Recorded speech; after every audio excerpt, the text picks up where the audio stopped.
I'm in Stourbridge, and in front of me here is a fairly mint condition Nissan 300ZX. It's been off the road since 2008, 17 years, and it hasn't ran since then. And you might be thinking, Ben, have you lost your mind? This thing is the 3-litre twin-turbo manual. It's the good one. It's yellow, and as you know, I do like a yellow car. I'm hoping this thing is going to come back to life, because it's just nuts and bolts, isn't it? Surely. It's just the same as everything else we do, but this one should be super fast when it's done. I quite like it. I mean, she's definitely a bit peaky in some places. She's going to want some work. I mean, the little that I do know about 90s Japanese motors is that, you know, they do like to rust, and this one is no exception. But there's a good breaker for these cars. Not a million miles away from here, actually, but, you know, the parts are available. Look at that. Oh, my God. There's a fair bit of corrosion in places. Some of it has been fixed, though, like this bit here, that's had quite a professional repair done to it with this sort of tin foil. They've not done any... Oh, no, they have done some repair work on this one as well, but maybe we'll have to get a new set of twin tops for it. It probably leaks like a sieve, doesn't it? But the rest of the bodywork, all the lacquer's come off it and everything. It's just pretty rough. All this stuff as well. I mean, look at that. It's crazy. It's going to want like a proper job. I was just drawn to it. I think it used to be grey, but then it had some modifications like the sort of Ferrari style lights, the front bumper, these Azev alloy wheels, which I quite like. I think they're quite smart, and they are in very good condition as well. Look at that caliper. It's silver. Might work. Let's have a look inside. Yeah. That is a big, heavy door, but look how wide it opens. How good. Is that a clue as to the original colour inside? It had quite a good job, though. They've obviously painted all in here. A little bit of corrosion there, but if we don't go anywhere near it, it won't get any worse. It smells very much like Fern Gully in here. I think that twin top has been very badly leaking. I mean, just looking at that there, it's wet and it's rusty. We're going to have to get these out as well, because it's going to need replacement seats, isn't it? That one over there is completely goose, but I'm hoping we can find a breaker's yard with some. Absolutely nothing in there. Okay. I mean, the dash and stuff looks quite nice, doesn't it? A couple of gaiters there. What's the headlining like? Apart from the twin tops, it's, well, it's not much headlining to see, is there? But yeah, it's quite damp. I don't know if the boot opens, and I don't even know where I'd begin to look to see if it does. Is that where a light was, maybe? What do you reckon to these rear lights, then? Quite cool. Look at the twin exhaust as well. Very smart. Yeah, the arches and the things are... It's crusty, okay? And I mean, you know, I'm just sort of looking down there. I can just see things that should probably be intact, and they're not. Discs are super rusty. This thing is going to be a big old job to sort. Yeah. Look at all the switchgear here. That is so smart, isn't it? Oh, yes, look at that. And the lights, cruise control. That is super cool. Look at the Z. We've done a couple of JDM cars on the channel before. We did the MR2 and we did the Mazda MX-5, both of which turned out very nicely. I hope this one's going to be the same. Third time lucky as well? I don't know, maybe. Oh, it's got a bit of wood panelling in the back. Yeah. Not quite what I imagined, but yeah, that's cool, isn't it? We might use these actually to try and get it on the trailer without it. This side's a lot less rusty. Look at all this here as well. Oh, so cool. Very nice. Oh God, look at that. Oh, ah, ouch. Okay, we'll worry about that later. 93,956, which is pretty cool, miles per hour. I've not really done a lot of research. I don't know. Look at that boost gauge as well. It's so smart. Oh, let's take it out of gear. Does it start to roll then? They have moved it. Oh yeah, it rolls. They have moved it here for me so I could come and pick it up, because the lady whose house it was at didn't really want me to come and film there, so they've pulled it round the corner for me. Something mad with this one as well. Apparently, this is the first, well, it's only 2 owners to start with, and the first owner was Oliver Reed. He touched me on the shoulder and I was free. I did not say I knew him, I said he touched me on the shoulder once. We'll do a little bit of research and find out if this genuinely was Oliver Reed's car. I think the car used to be grey and then it was painted yellow, and it was this lady's car, and she, you know, her husband, it was his car. He died, unfortunately, and then she got it. She used to start it every now and then and just take it for a run, but then like the MOT ran out and stuff, and it just sat there and sat there and sat there, and she couldn't do anything with it. And apparently one of the reasons she didn't get it re-MOT'd was there was an electrical fault with the engine. Great. Where it would get hot and then cut out. So I just fancy a challenge. I fancy something different, you know, and this is certainly that. Is it going to be another BMW 7 Series? I don't know.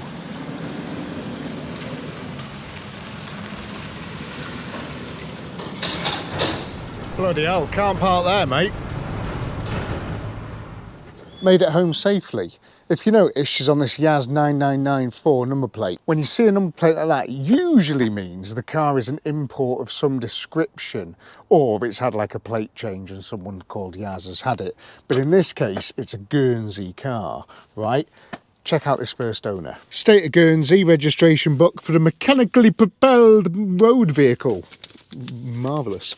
Now, if there's any internet sleuths out here, is that because the person that I got it off seems to think it is, but is that genuinely Oliver Reed? Is that his signature? We need to find out, because I mean, that is super cool. And there was another address on it somewhere. Was that his real name, Robert Oliver Reed? I'm not sure, but let me know if you think it was, because that would be cool, wouldn't it? I like it. This is a cool thing. It's in such bad condition, is what I'm saying. It's really rough. It's so rough. But if ever there was a car that deserved saving, surely it's got to be this. Surely.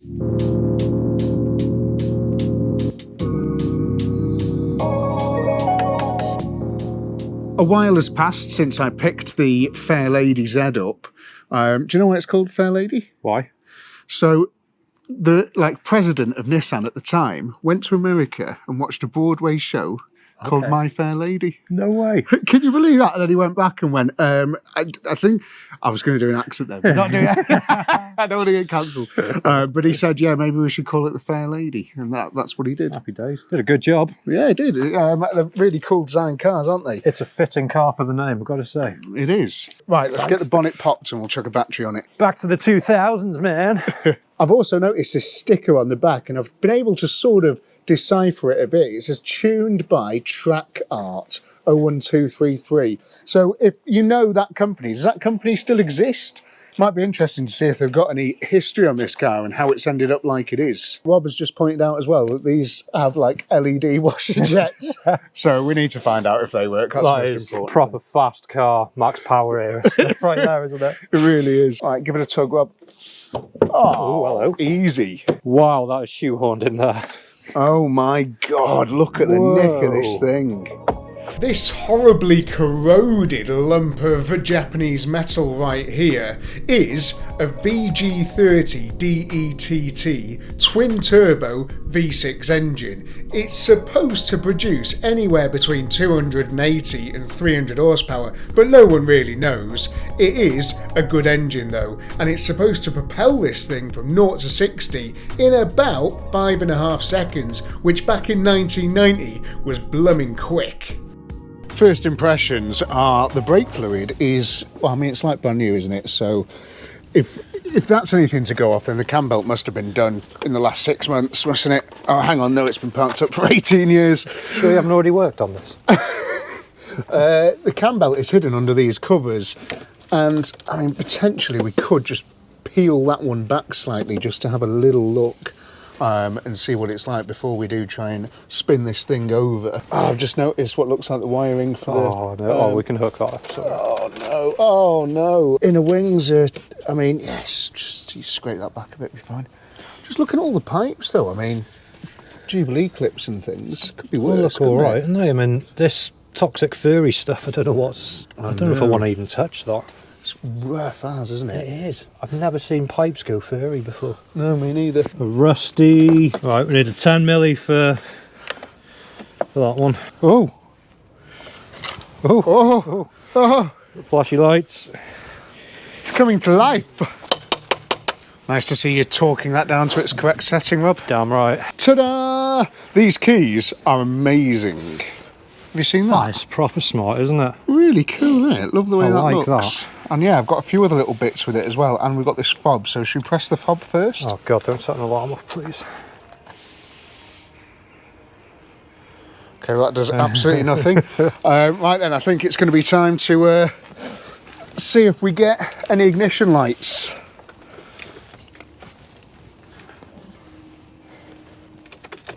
Oh yes, come on. That's halfway there, isn't it, Rob? Ignition lights. That is, yeah. I don't want to touch the steering wheel. We might have to get a cloth Yeah. and just give this a bit of a wipe. Definitely needs a good disinfecting, doesn't it? So what do you reckon? Should we see if it spins over, or should we check the cam belt first?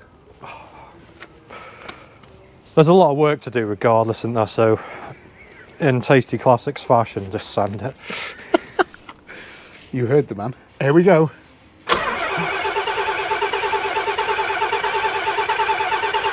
Sounds pretty Mate, good. that almost sounds like it's firing, doesn't it? Sounds like you definitely hear compression there. Definitely got compression. I can't believe how that's just spinning over, That's man. nuts. There's no fuel pump. I was going to say, I'm not hearing any fuel pump noises.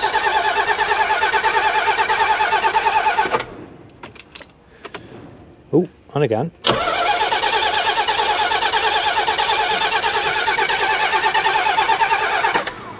Fan spins. Yeah, and we've got an interior fan as well. Is that what I can hear? Yeah, that's what's Going coming on and off. Have you seen that there, Rob? Look. What's that?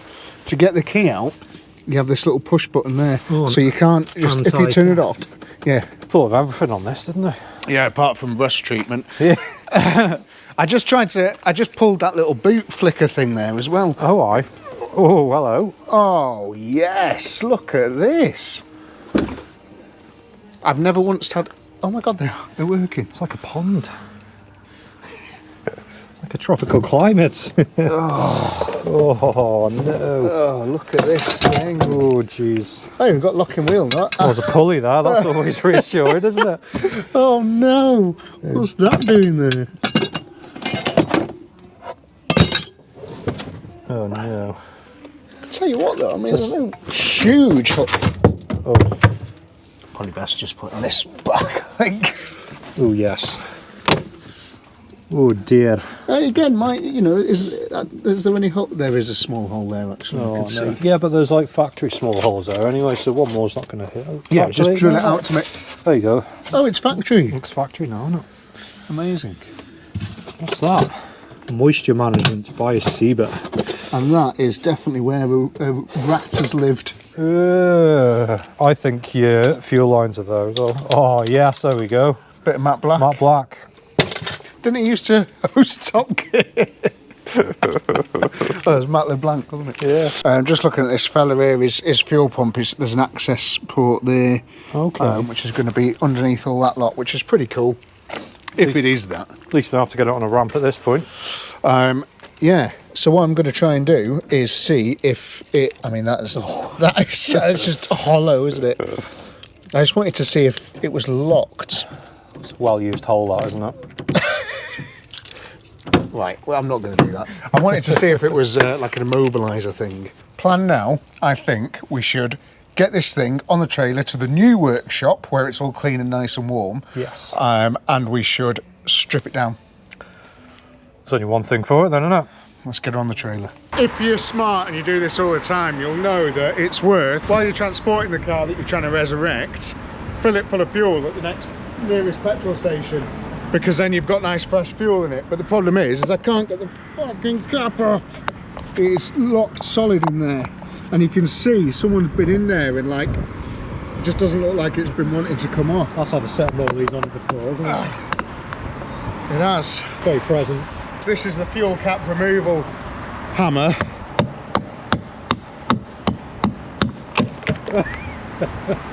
Oh wow. Oh wow, that's a problem, isn't it? That is a big problem. Is it bolted in, locked in? I think looking at that, it's rusted in. I've not got any mole grips or anything. That's what I need, a nice set of moleys. Pretty sure this is how the professionals do it, you know, Rob. Well, you all know professionals. I move it at all, is it? That's so on there, isn't it? I've never seen a fuel cap do that before. Oh, there we go. Oh no. It's just disintegrating. Oh. It really does not want to. It's turned Lefty a bit. loosey, yeah. Yeah, lefty loosey. There she goes. I mean, you say that, Rob, but it's not getting any looser, is it? It was. No, it's not. Look at all this as well. Oh, There you go. Just make a new hole. yeah. There you go. Go straight into the fuel pipe that way. Oh God.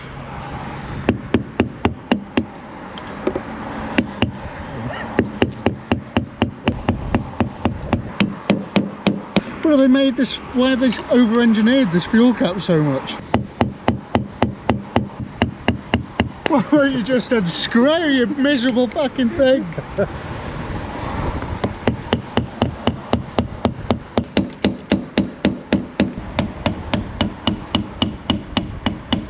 Oh. Oh my God. Oh. Oh dear. That's sad. Very sad. I don't think that's going to open, is it? I've never seen a fuel filler look that sad before. It's taken it, it's not all falling out the bottom. Don't believe you.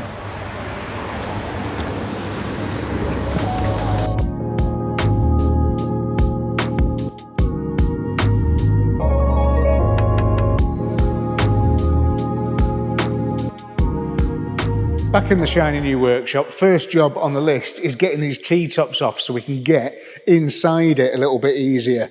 I mean, these doors do open really wide, which is awesome. However, like, we need to get in there, and this is...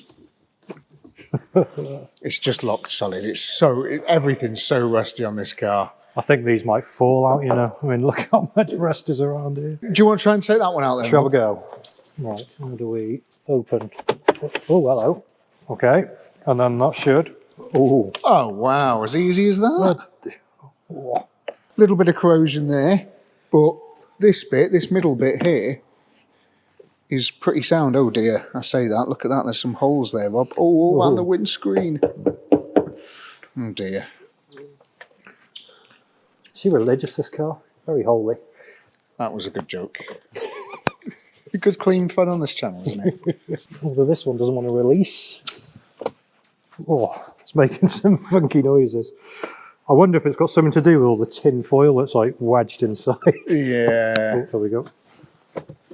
Now she goes. Oh, nice.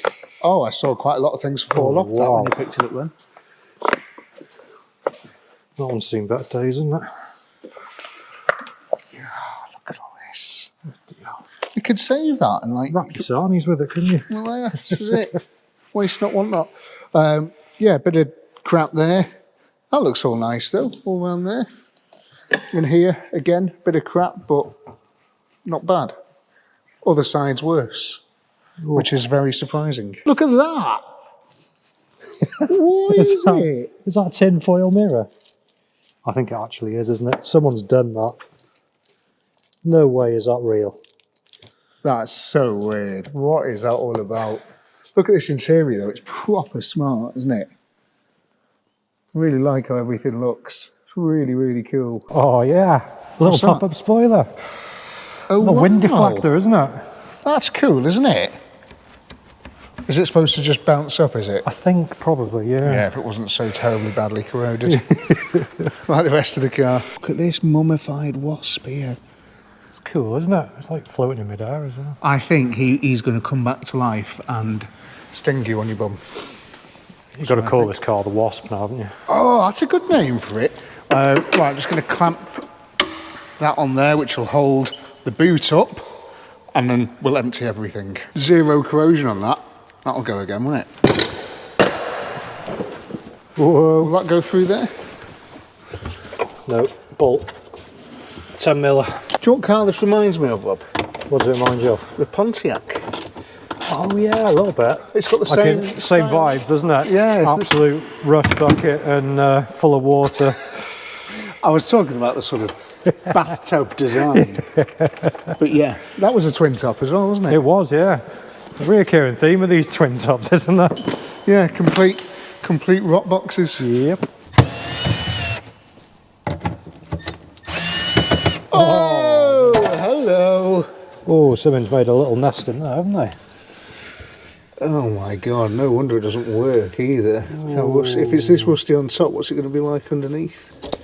There we go. I just need my fuel pump hammer. Here it is. Okay, go ahead, caller.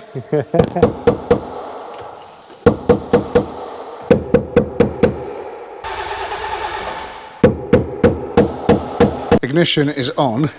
Okay. Oh, so we've got 6 volts on whatever that terminal is. 0.2 of a volt on that one. 0.2 of a volt on that one. 0.1. And that's your 12 volts there. And there we go. Alright, go and knock the ignition off. Let's see what happens. Do you want me to cycle it?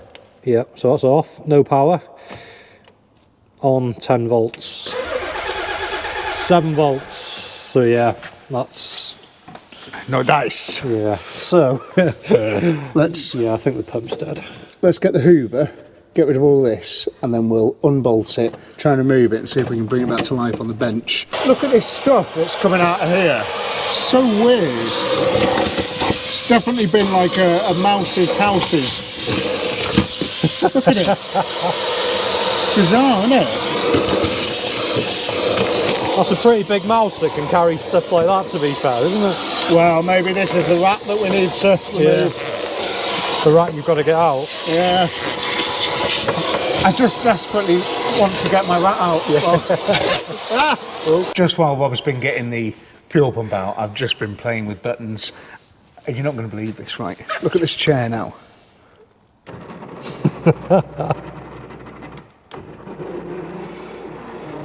Sounds factory fresh, so. It sounds pretty rough, doesn't it? Look at this backrest. You ready? No way.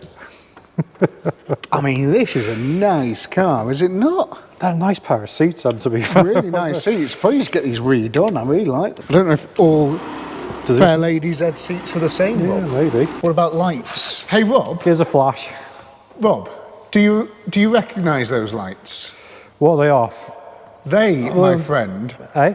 they are off a Lamborghini Diablo. Really? They are Lamborghini. If you watch this channel regularly, you'll know that one of my dream cars is a Lamborghini Diablo. So I've got this because I just want to. This is like a little bit of Lamborghini Diablo in my life. I never knew that. No, there you go. But do they work? Side lights. Got one side light, Nice. Headlights. one headlight. Nice. That's headlight washers apparently, but it's not working. Headlight washers. Yeah. Where do they emerge from? Don't know, but it definitely says headlight washers. Flash. Yeah. Flash works. Oh, On yeah. both? Both flashes work. Oh, it's practically ready for its MOT, man. Right, what about, have we got front, I think that's just rear fogs, isn't it? Should we try windscreen wipers? Go on then. No dice. And the wash doesn't work either. Oh, I'm really gutted those like proper max power era LED washer jets didn't work.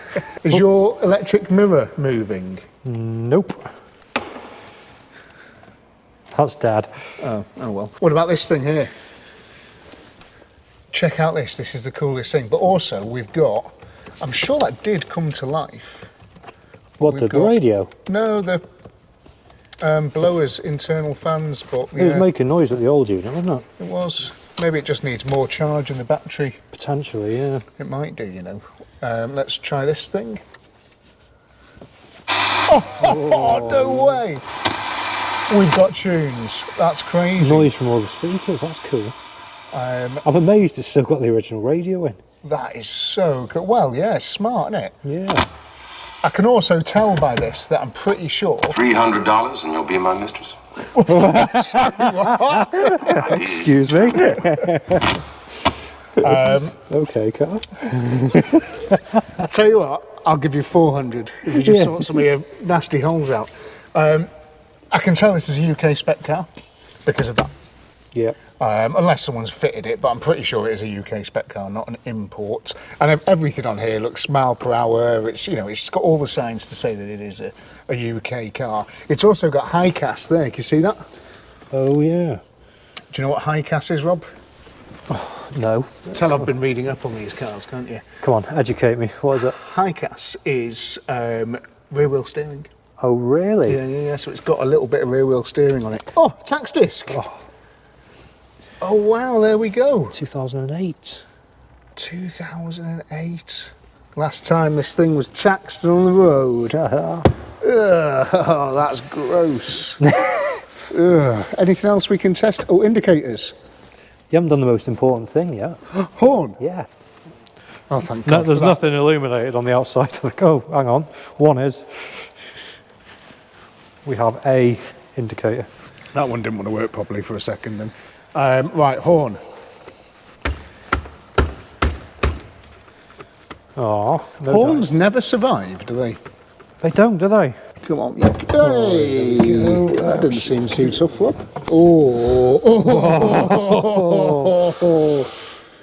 Yeah, I tell you what. I don't know. Oh, colour that Fuel in there. Yeah, see the colour of the fuel in there, though. Oh, that's seen better days, isn't it? That fuel looks perfect, to be honest. I don't see what the issue is at all. Fuel's supposed to be bright orange, isn't it? Yeah. So, what do you reckon's for that then? I don't know. Should we try and get some volts in it and see what happens? Yeah. This is a power probe. It will send 12 volts wherever you stab this into. But what we've done is we've attached it to the battery thing here, and now it's kicking out more like 13.5, which is great because you want that extra little bit of spice. I would have liked to have used my big boost pack, which puts out almost 18. Anyway, what I'm going to do now is to try and burp some power directly into the fuel pump. Yikes. And I'm now going to try and reverse the polarity. Yikes. Given that looks like it's been dredged up from the bottom of the sea where the Titanic is lying, I don't think that's coming back to life, mate. Yeah, but it's worth trying, isn't it? Let's try it again. If in doubt, give it a clout vibe.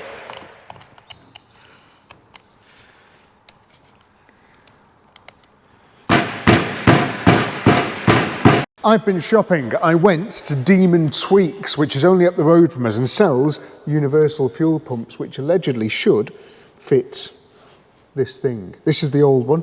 It's all crusty and knackered. So I've got to get this old one out, disconnect these wires here and put the new one in and put these wires on these wires here. It's all very straightforward and it shouldn't take me long. Ta-da! Told you it wouldn't take me long at all. Old pump. Ooh, throw this one in the nearest river or stream, and this one is ready to rock and roll. All nice shiny new pump in there. So fingers crossed this is going to work now. And I've even tidied up this fuel sender here, which tells your fuel tank how much fuel you've got. I've cleaned that up. I'm hoping it's going to be okay. It's going to work. Fuel pump's back in the boot. It was an absolute doddle. It took me 2 minutes. We're going to see if we can create 6 very highly coordinated explosions over and over again in there. Okay, you listening?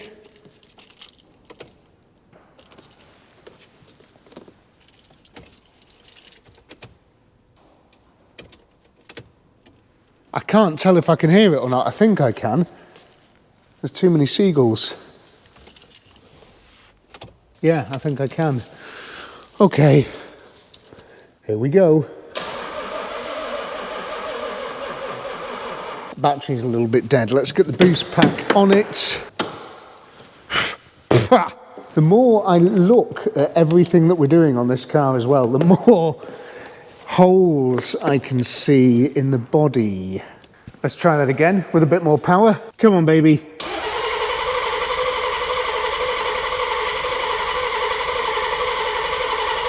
Interesting.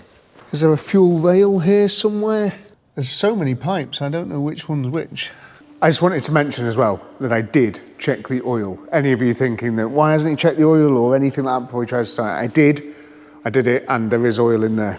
I did check the oil. I haven't just checked it then because I just remembered. No, I did check the oil. Is that the inlet there? Oh my God, does that say Nismo? Okay, let's just see if we get covered in petrol when I take this off. Because we want to get covered in petrol. Ugh! Bloody hell, look at this fucker. Come on. Whoa! We have fuel. Why didn't it run then?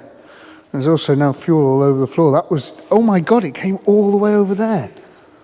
Oh my God. We have got petrol. And a lot of it did go on my face as well. Just cycle the ignition for me, Joe. Watch out for this floor as well. It's not too bad. Look like a decent colour that as well though. Right, go on, just give that a, just flick it off, on. Yeah. That is full of beautiful coloured petrol. Nice. Okay, where's the air go into this car? We could put some easy start in it, because I'm now thinking that maybe we have some sort of electrical problem. Throttle pedal works.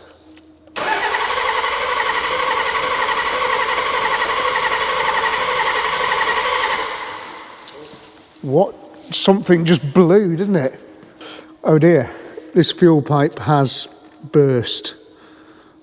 That is not cool. That was the fuel pipe I just took off then, was this one on the other side of the filter, but the one going to the filter has exploded and is dripping fuel all over the battery. Cool. Okay, so what we do know is that the fuel pump works, which is great. But unfortunately, the pipes connected to it don't. Oh, crikey, look at that. It looks like it's been nibbled by a mice or something. Oh, hello. Right, we need to put a new bit of pipe on there. Let's go to the pipe factory.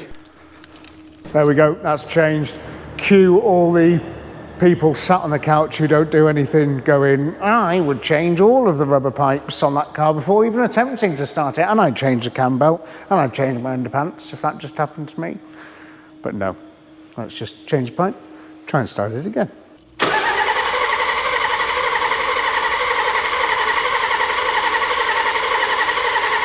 Doesn't sound like there's any sort of spark there at all, really. Not in an immobiliser situation anywhere, are we? People used to love hiding immobilisers on these cars. And there is a button here, but the button doesn't do anything. What's that there? There's a little LED. So try and... Oh! Huh! It did something. Did you see the indicator flash then? Ah! Whoa!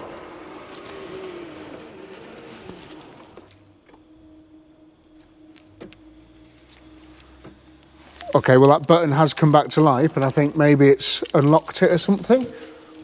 Or locked it. I don't know if I should try the lock and unlock or not. Okay.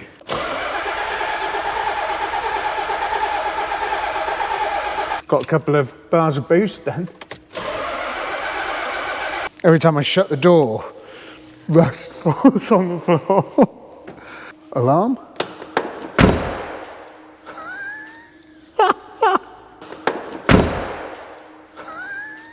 Oh no.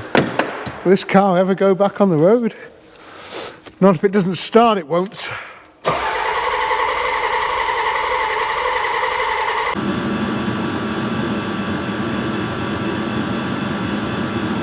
I've got the space heater on because it is absolutely chanking outside. It's about 0 degrees with some snow showers, which is not cool. But I've been doing some research and I've got a couple of answers. There is something on this car called a power transistor unit, which I'm pretty sure is that badger there.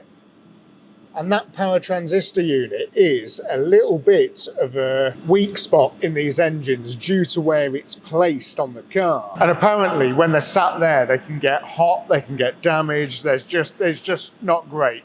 Sat there, shakes like mad, and it all breaks down. And that is something that stops the car running. There is potential as well that it's just the bits like corroded, you know, the connection, it's all just corroded and stuff. So I won't mind having a look at that. But I think the most sensible first thing to do is to pull a coil pack, pull a plug, and just hold it against the metal of the engine and see if we get a spark. Okay, there's a bit of detritus down there, but not too bad. And the plug looks to be in pretty shape from the top at least. That feels horrible, undoing that. Just going to put a bit of this down there and wind it back in. I just really want to connect these LED things up, see if they work, these washer jets. That's sad, they don't work. Just winding it back in, back out again, because the last thing I want to do is snap a spark plug in this engine.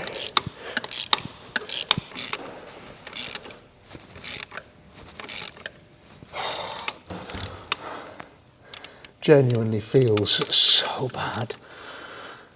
Ugh, I don't like it at all.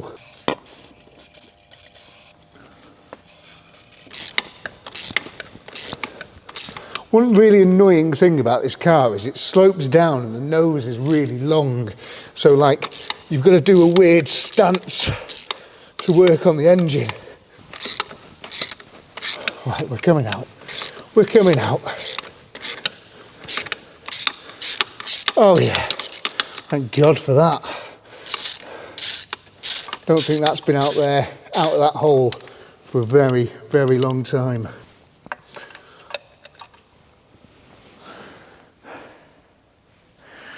Okay, so this is what we've got. Doesn't look too bad, it's a bit black and stuff, yeah, fine, whatever. Oh, out of focus. But looks like it might go. Let's get some brake cleaner on it and a wire brush and plug it into that coil pack and twist the key. Okay, Joe, if you twist the key, we'll look for the spark. Wow, that's a really good spark. Why no run though? That can only leave one thing really, which is the injectors. The injectors are not injecting. Good spark though. Right, the compression tester is sort of like in as much as I can get it. I mean, it doesn't feel like it's gone in an awful long way, but it's there. So keep your eye on that. Let's just see if we get anything out of it. I can hear compression anyway. You can hear it when the engine's turning over, whether it's got compression or not.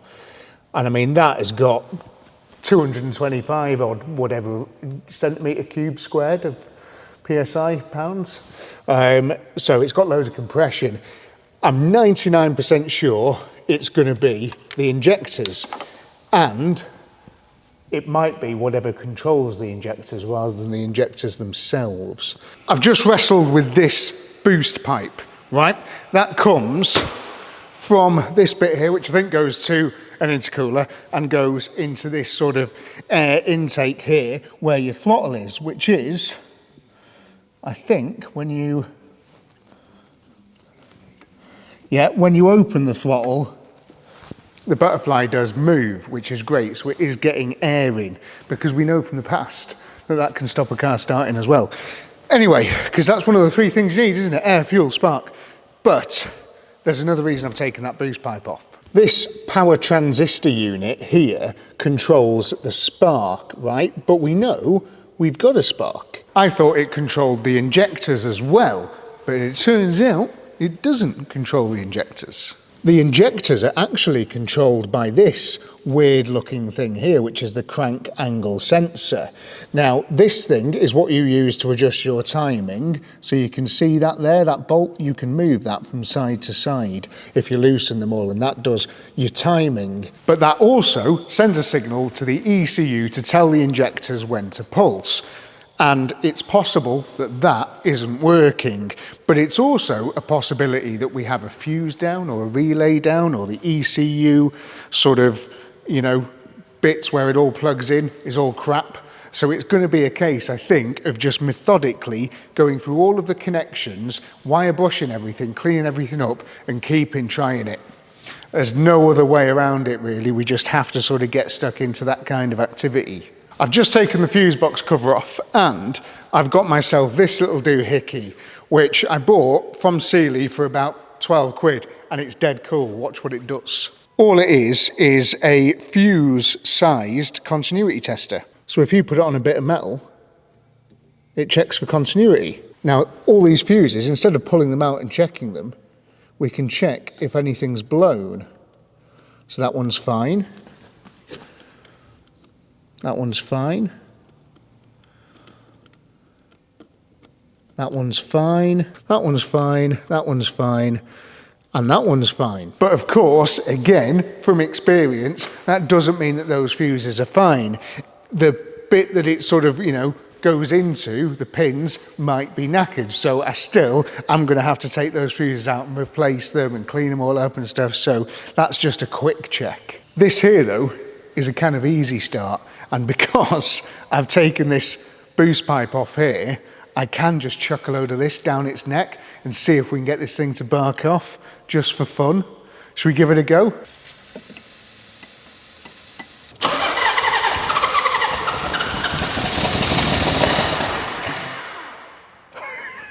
I forgot that the spark plug was unplugged, but that did just run for a second, which is awesome news, because that means a lot of other stuff is working, including immobilizer issues. But it still could be an immobilizer if that's linked to injectors, but I've never seen an immobilizer stop injectors before. It's usually either fuel pump or spark.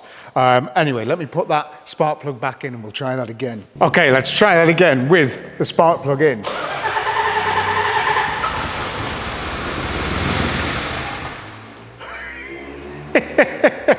It did run for a second. That fuel's, well, that easy start's only going to be sort of going down one bank though.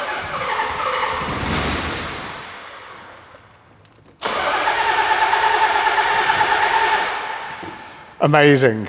I just want to do that all day. Why can't we just run it on an easy start? I've replaced all of these horrible, nasty, and not too bad, to be fair, a bit corroded, but I've replaced them all with brand new fuses. So let's just give that a quick try.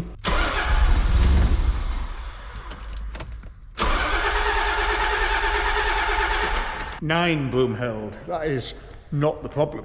There's another reason I'm doing this as well, is because sometimes the shock of the engine running and the vibrations can make something work.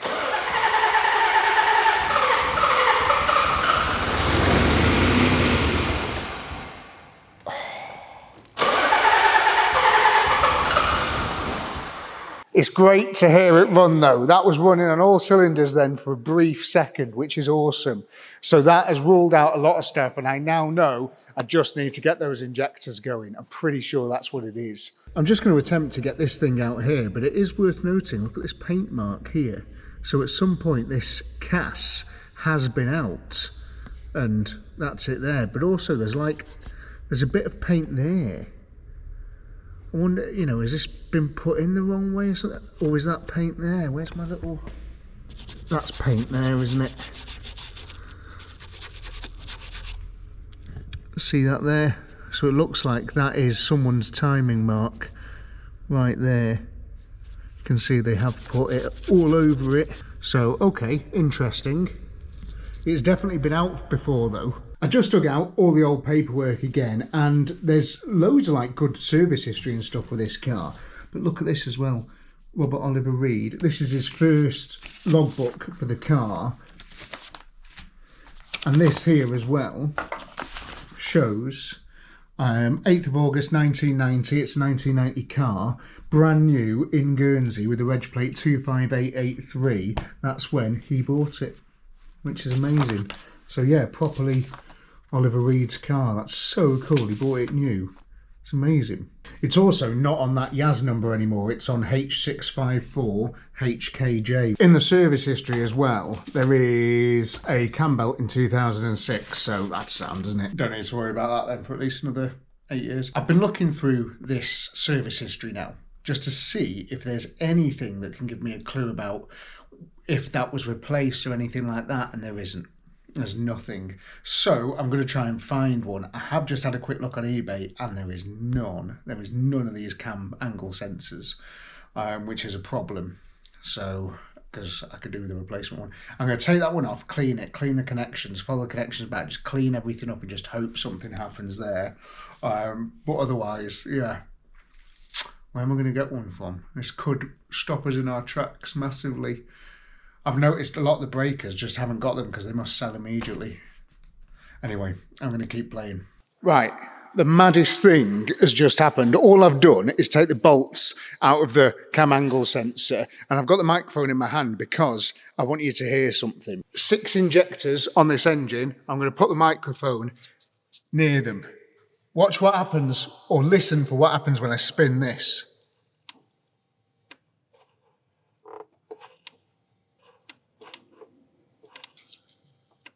There you go, did you hear that?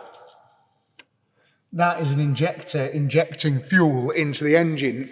Now I don't want to flood it or anything, but I might try and crank that now, see what happens.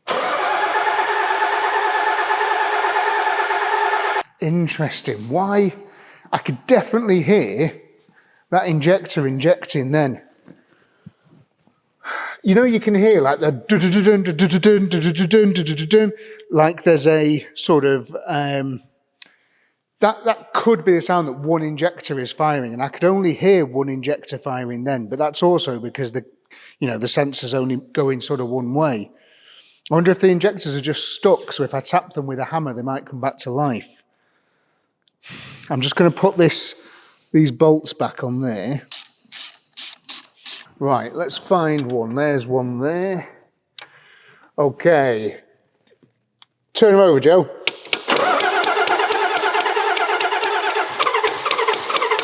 Okay. Right, let's just keep tapping injectors. This is sometimes all they need. Right, okay, and again, Joe.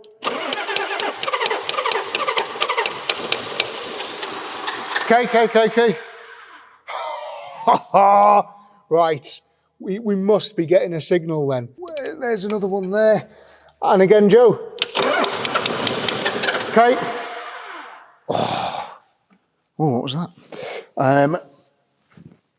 And I can't see anything because there's an awful lot of crap in the way. Dead things. That's one there. And again, Joe. Okay.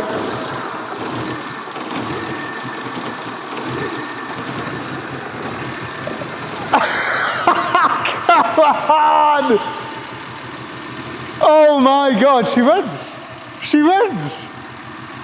I think we have got a misfire. Let's keep tapping. Oh my God, you beautiful bloody thing.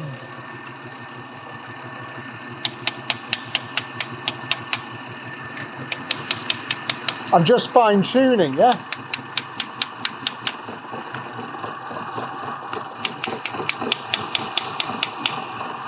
Don't die. Why are you dying? Go on, Joe, try and start that again for us.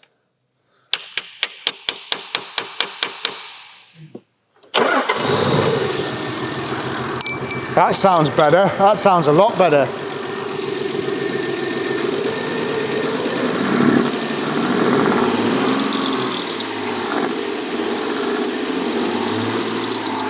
This is incredible news. Absolutely incredible news.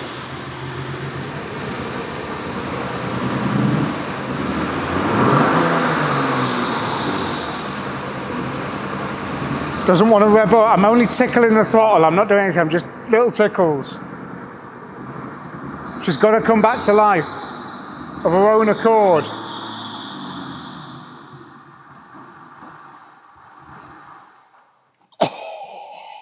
Oh, that's so good. Oh, right, wow, okay. Oh, that's all. I wonder if it's not revving up and not idling properly because this boost pipe's off. Oh my God, massive spider there. Ugh, so many spiders. That's amazing. Should I put the timing back to where it was and then tighten those bolts up and put this boost pipe back on? I can put the boost pipe back on anyway because I can get to those bolts now. That's so good. She ran. Boost pipe is back on. Air intake pipe.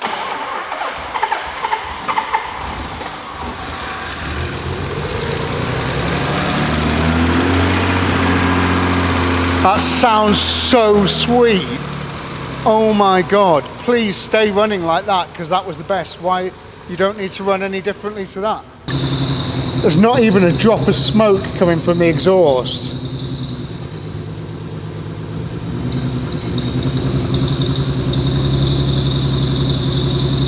Wow, that is amazing. Something's having a little squeal. Can I see belts? Everything's turning. Alternator, power steering pump. Aircon's been deleted. Aircon belt isn't there. Power steering and alternator are turning though. If you're charging now, I'm going to restore you, I promise. If you're charging, I'm going to give you a full nut and bolt restoration. Maybe not nut and bolt, but you get the idea.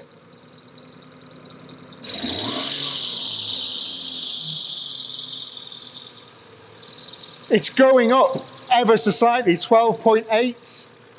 I think that's just the alternator coming back to life. 12.88, 12.89. I don't want to rev it, I'm just going to let it do its thing. 12.9, maybe a tiny little one.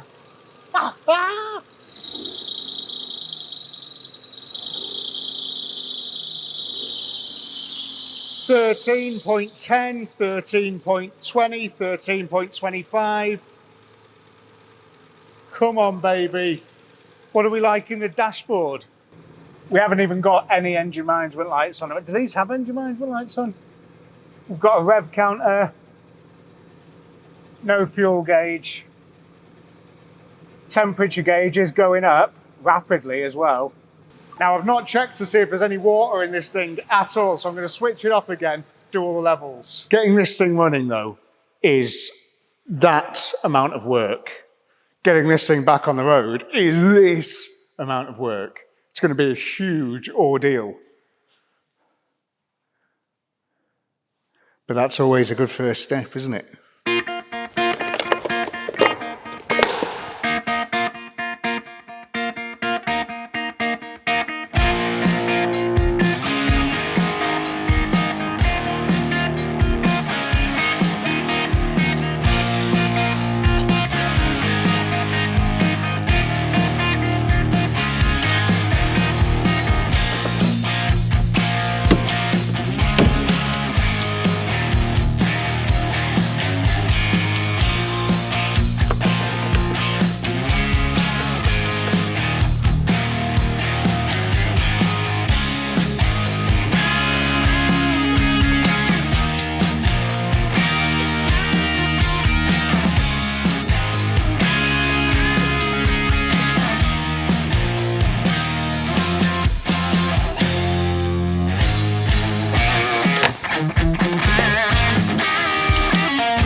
Okay, Nissan 300ZX. I'm going to get into this for the first time. Please, nothing eat me.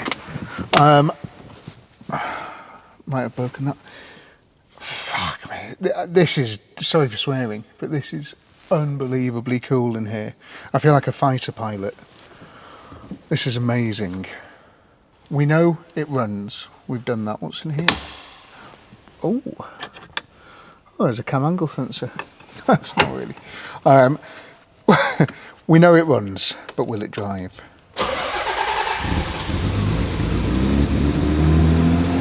Oh man, she sounds mint. Apart from that alternator that is definitely about to explode, she sounds amazing. Right, before it does explode, have we got a clutch? Oh, it's solid as a rock. Come on. You can do it, clutch. Come on.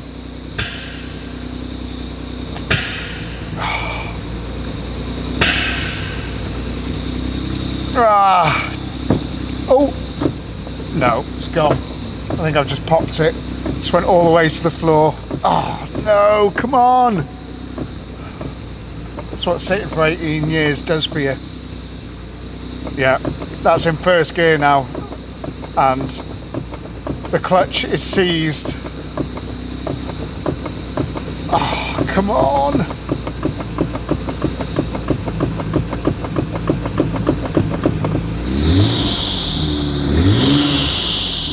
Oh. Come on, clutch. What do I have to do to get you to come back around?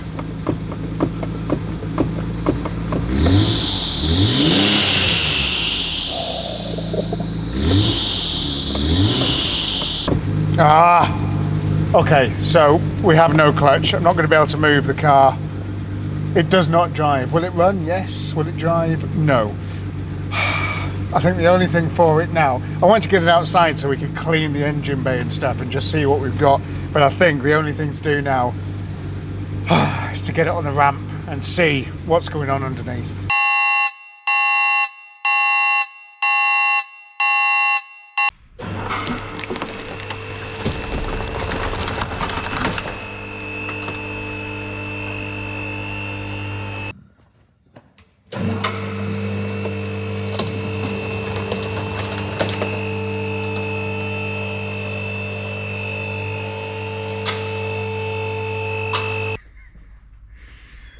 Possibly one of the best sill cams ever, that.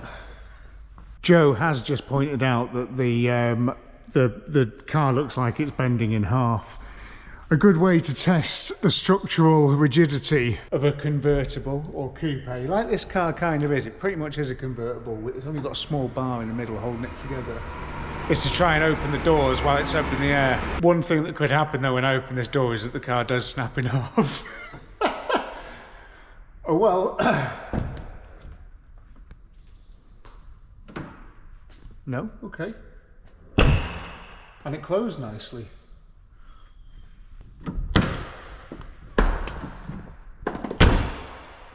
I mean, that's practically an MOT pass, isn't it, really? You don't need to worry about all this stuff, isn't it? It's fine. Yeah, cool. First job I think I'm going to do before we do start inspecting this thing is I do want to take these wheels off. I have got the lock and wheel nut key for these things, which is awesome. So we'll get the wheels off so we can have a proper look over everything. This thing is going to get incredibly expensive, right?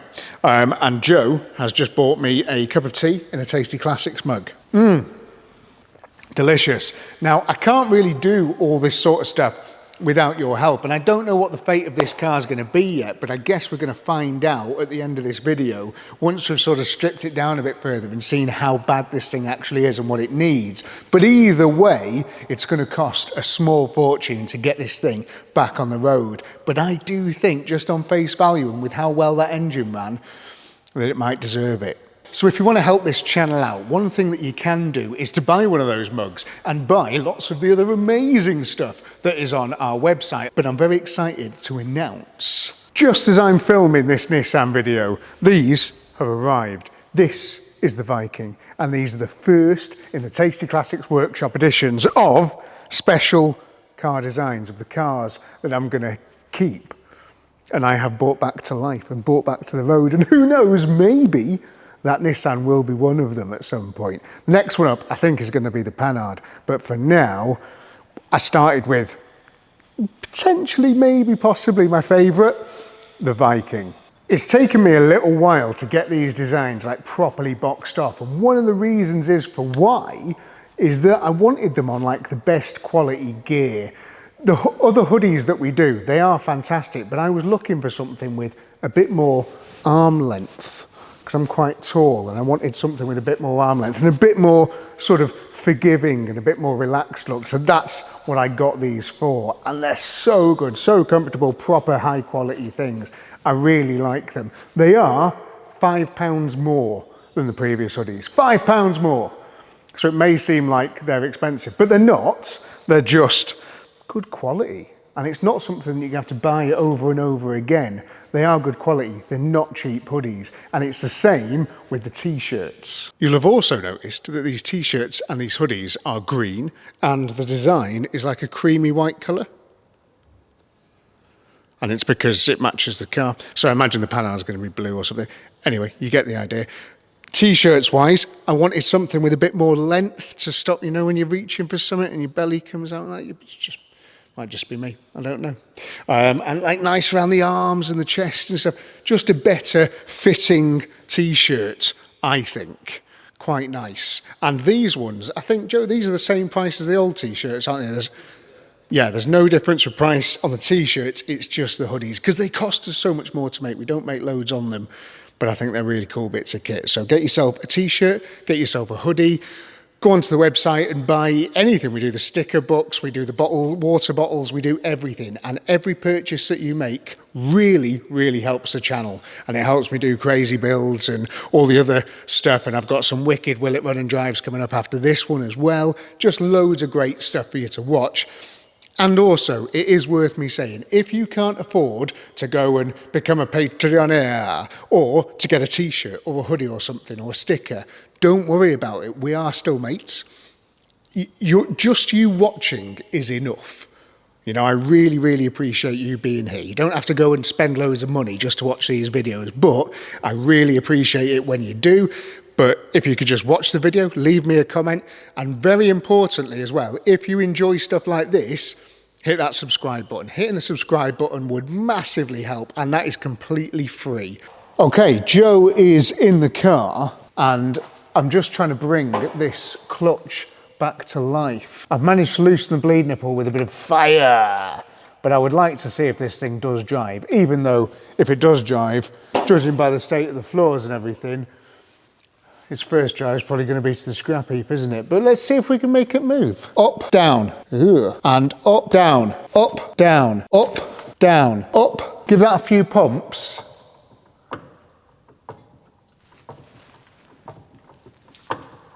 This is the near side front. Oh, look at this silver caliper. At least we can chalk that off our list. I'm sure that's going to be like brand new. These discs and pads as well, they don't look like they've done any miles. They've just sat there and rusted. Such a shame though, isn't it? It'll probably cost a few quid then.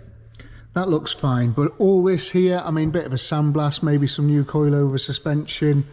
That'd probably come up okay. All new hoses it's going to want. All new brake pipes it's going to want. That's rough as hell, isn't it? Look at all these cobwebs up here. That spider in there crawling around. It'd be nice to get these inner arches out, just so we can see exactly what it's like underneath. But all these wings and stuff, these are all bolt on, and they are, you know, rust-free second-hand ones are available, even though they are expensive. I mean, that looks pretty solid and stuff. Bit of a sandblast again, maybe some coilovers on it. Rear wheel steering set up there. I mean, I don't know if that's going to work. It's unlikely, isn't it? A lot of stuff is going to want replacing again. It's going to need all new pipes everywhere. It's all very rusty, but our main problem is this. I tell you what, I thought this was going to go straight through that then. I honestly did, but it didn't. And it went straight through there. But we're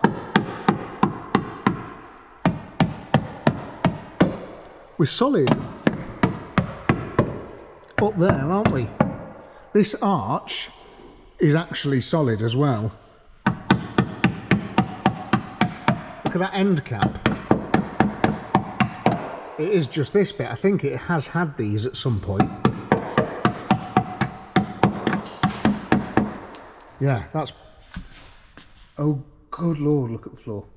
That arch could definitely be worse. And behind this plastic shield is where that hole was in the filler cap, and it's a bolt-on part.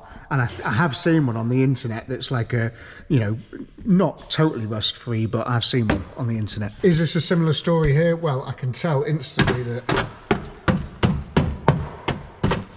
Yeah, that's not great.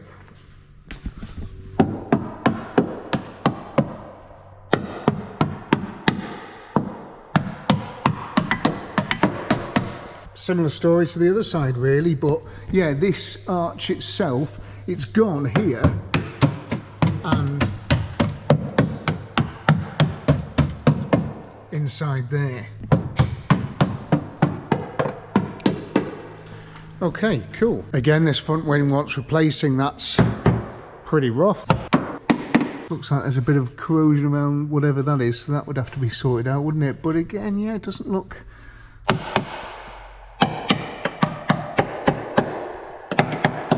That's all pretty solid. If you know, give everything a good scrub and a good jet wash and a load of wax oil in, then that'd be all sound, wouldn't it?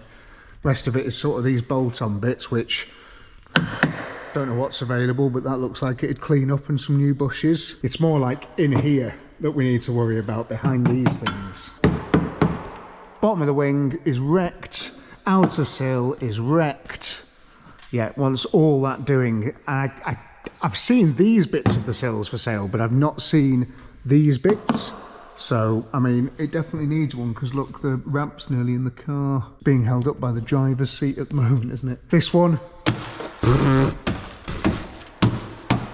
Yeah, similar story. And yeah,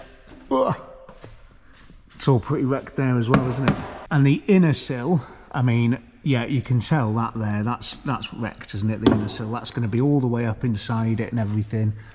Same as that there, and even onto the floor. I mean, it's not all the way onto the floor, it's just sort of up to that bit there, so I don't know. I mean, that is a real problem, and you can see the inner sill structure there is sad.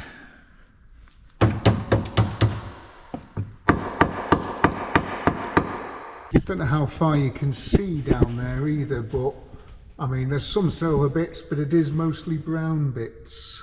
Yeah, exactly the same story over here. I don't even know what all this is. What's that bit called? End of the sill at the back. But yeah, it's all pretty bad, isn't it? All of that inner sill. Oh, inner floor there is really bad. That inner floor is, yeah, that's had a lot of problems. And yeah, this bit here, that's pretty bad as well. There's the alternator there that was making all that noise. I might spray some stuff in there as well, try and quieten it down. Front subframe, could potentially get that off and get it powder coated and stuff, but I mean, it's there, isn't it? Front cross member and chassis bits there again. I mean, it's very crusty all over. Can't see any holes in it, mind. I'm just trying to look at the chassis legs. You can see the chassis legs up there. That inner sort of chassis leg doesn't look great, but it's not terrible either at all. Oh my god, it had a tow bar. All these cars that I get have always got tow bars on them, don't they?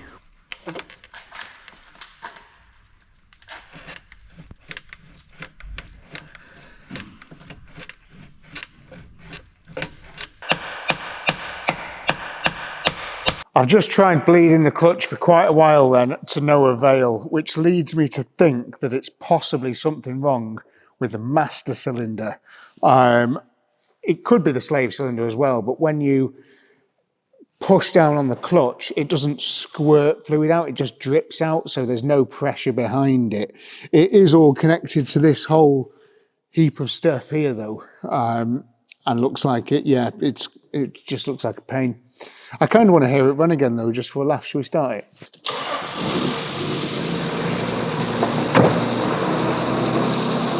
I've just tried the gears then, and they're not going into gear, which is great, which means the clutch is free. Do you know when I was hitting it with a hammer? It's now all freed up, so that's cool. So what we could do is drive it without a clutch. Don't know why we need to, but we could. But the engine sounds so sweet. It's hunting a little bit, but...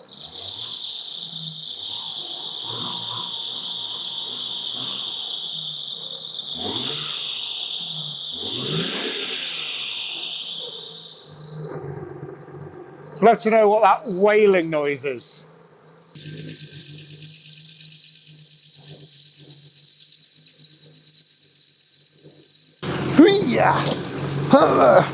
Going inside.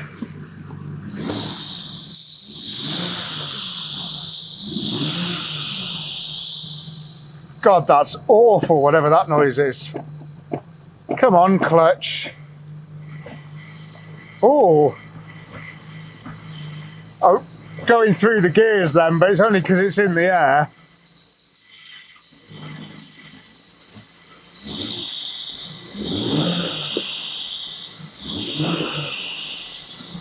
I can see it is developing boost as well.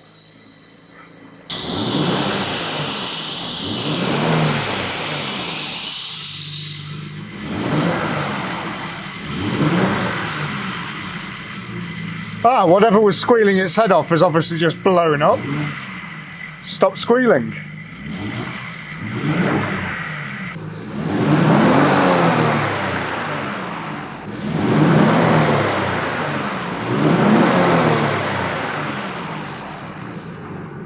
Although something does look like it's on fire. Nothing's on fire. It's the first time it's been revved up like that in a long time. Well, there is a large amount of what looks like power steering fluid.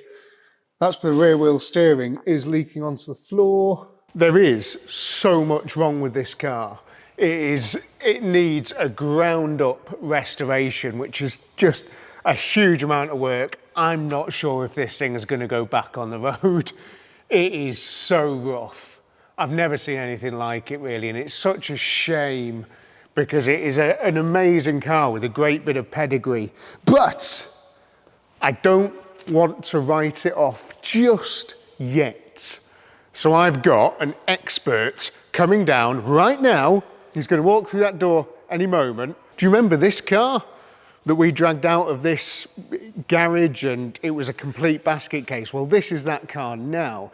And his name's Dan from DST Rusto Works, and he does welding on rotisseries and all this type of thing. He is in the know. If you are forced, if you are looking at a problem like this, he is the guy that is going to tell you whether or not this car is going to go back on the road. And he said he will save anything, and it's got potential that we could get this car up to him, but I need him to see it in the flesh, put his head underneath it and go, do you know what, it's going to cost you 20 grand, it's going to cost you 30 grand. And unfortunately, I'm not Johnny Smith or Matt Armstrong. I don't have the money to just pay Yorkshire Car Restoration or anybody like that to just fix my cars for me. I don't have that luxury. I have to do things myself. But if Dan says to me, look, might only be a few grand, maybe he could help. Maybe he could take some of the strain off me, because I would have to drop the engine and gearbox. I would have to get all the subframes all sorted out, powder coated, all of these little bits here. I'd have a lot of work to do myself, so it'd be nice to farm some of it out, and then it would need painting. A lot of work. But that engine, just the way it came back to life, I don't know, just makes me think. It's difficult, but I think the first step is definitely getting an expert's opinion. So while I'm waiting for Dan to turn up and tell me how much money I'm going to have to give him to make this thing solid again, I'm going to strip off loads of these plastic things like these wheel arch liners, because I want to see what's underneath and we need to get a bit of a better idea. And while I'm doing all this, what I would like to do is say a huge thank you to all of the Patreoners, because without the Patreoners, I wouldn't even be able to consider doing a job like this and putting this car back on the road and saving it from certain death or certain stripping for parts. I'm going to put the names of all of the new Patreoners that have joined up since the last car resurrection video on the side of this car while I strip all the bits off it. And if you want to be one of those guys on the next video with your name on the car, go to the link in the description or go onto the Tasty Classics website, put your details in there, and you can sign up and become one of the Tasty Classics Patreoners. And you can see all of the behind the scenes stuff that we do. So like going to pick the cars up and some of the stuff that you haven't seen before on the channel, and like how I go and find these things, and lots of really cool behind the scenes videos. And that stuff is all yours for becoming a Patreon. And those Patreoners, I thank you so much. All the old ones that have been there forever, I thank you so much, honestly, because yeah, it really does help me consider stuff like this. Otherwise, I'd just be getting it running and, sending it for scrap. But I don't want to do that. I do want to try and save this thing.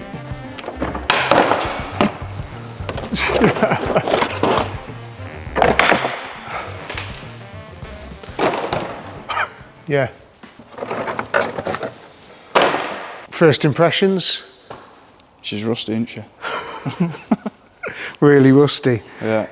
On scale of brand new to Cavalier, where do you reckon it is? Borderline with Cav. It is, isn't Maybe it? just up above it. Maybe, well, but I reckon. don't know. I think the Cavalier was worse because you had to do the whole around the fuel cap and stuff. Yeah, that's rear quarters. That's panelling up, isn't it? I suppose Which so, luckily yeah. I managed to find. But yeah. Above, it is just this panel here, isn't it? Yeah, your top half of the roof skid, isn't it, up above the screen, yeah. And then there is a couple of little bits that we've just found as we took this off here, haven't we? Yeah, another bit at the back. Is a little tuck.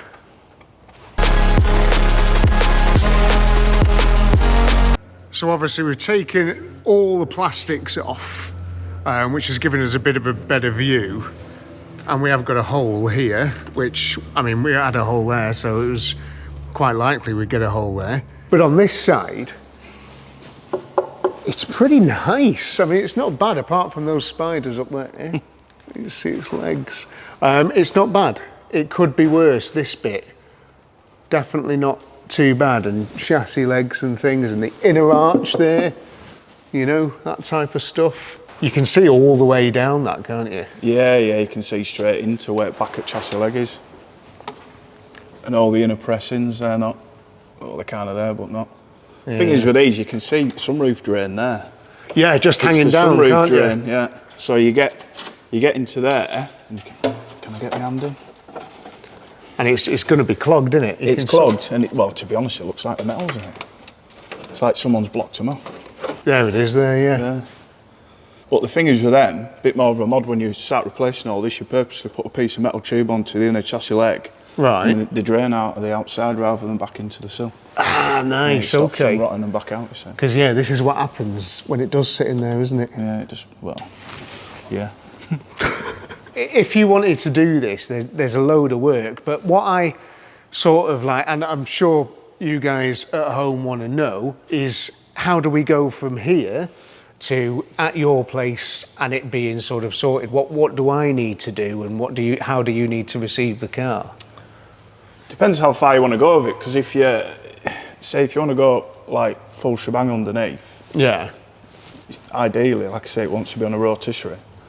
But then you'd be getting into more costs, you're taking the engine out, running gear the lot. Because it's like transporting this, they're heavy. Yeah.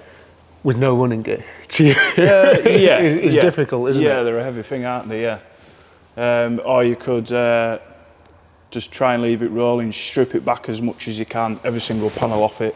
Yeah, because I could do that. I could give it to you without, you know, I could even take the windscreen out for you. I could take the bumpers out. I can, you know, get it as much stuff off it as I can. Yeah. As long as it's still rolling. I can get a lot of stuff out the way, like the exhaust scrap.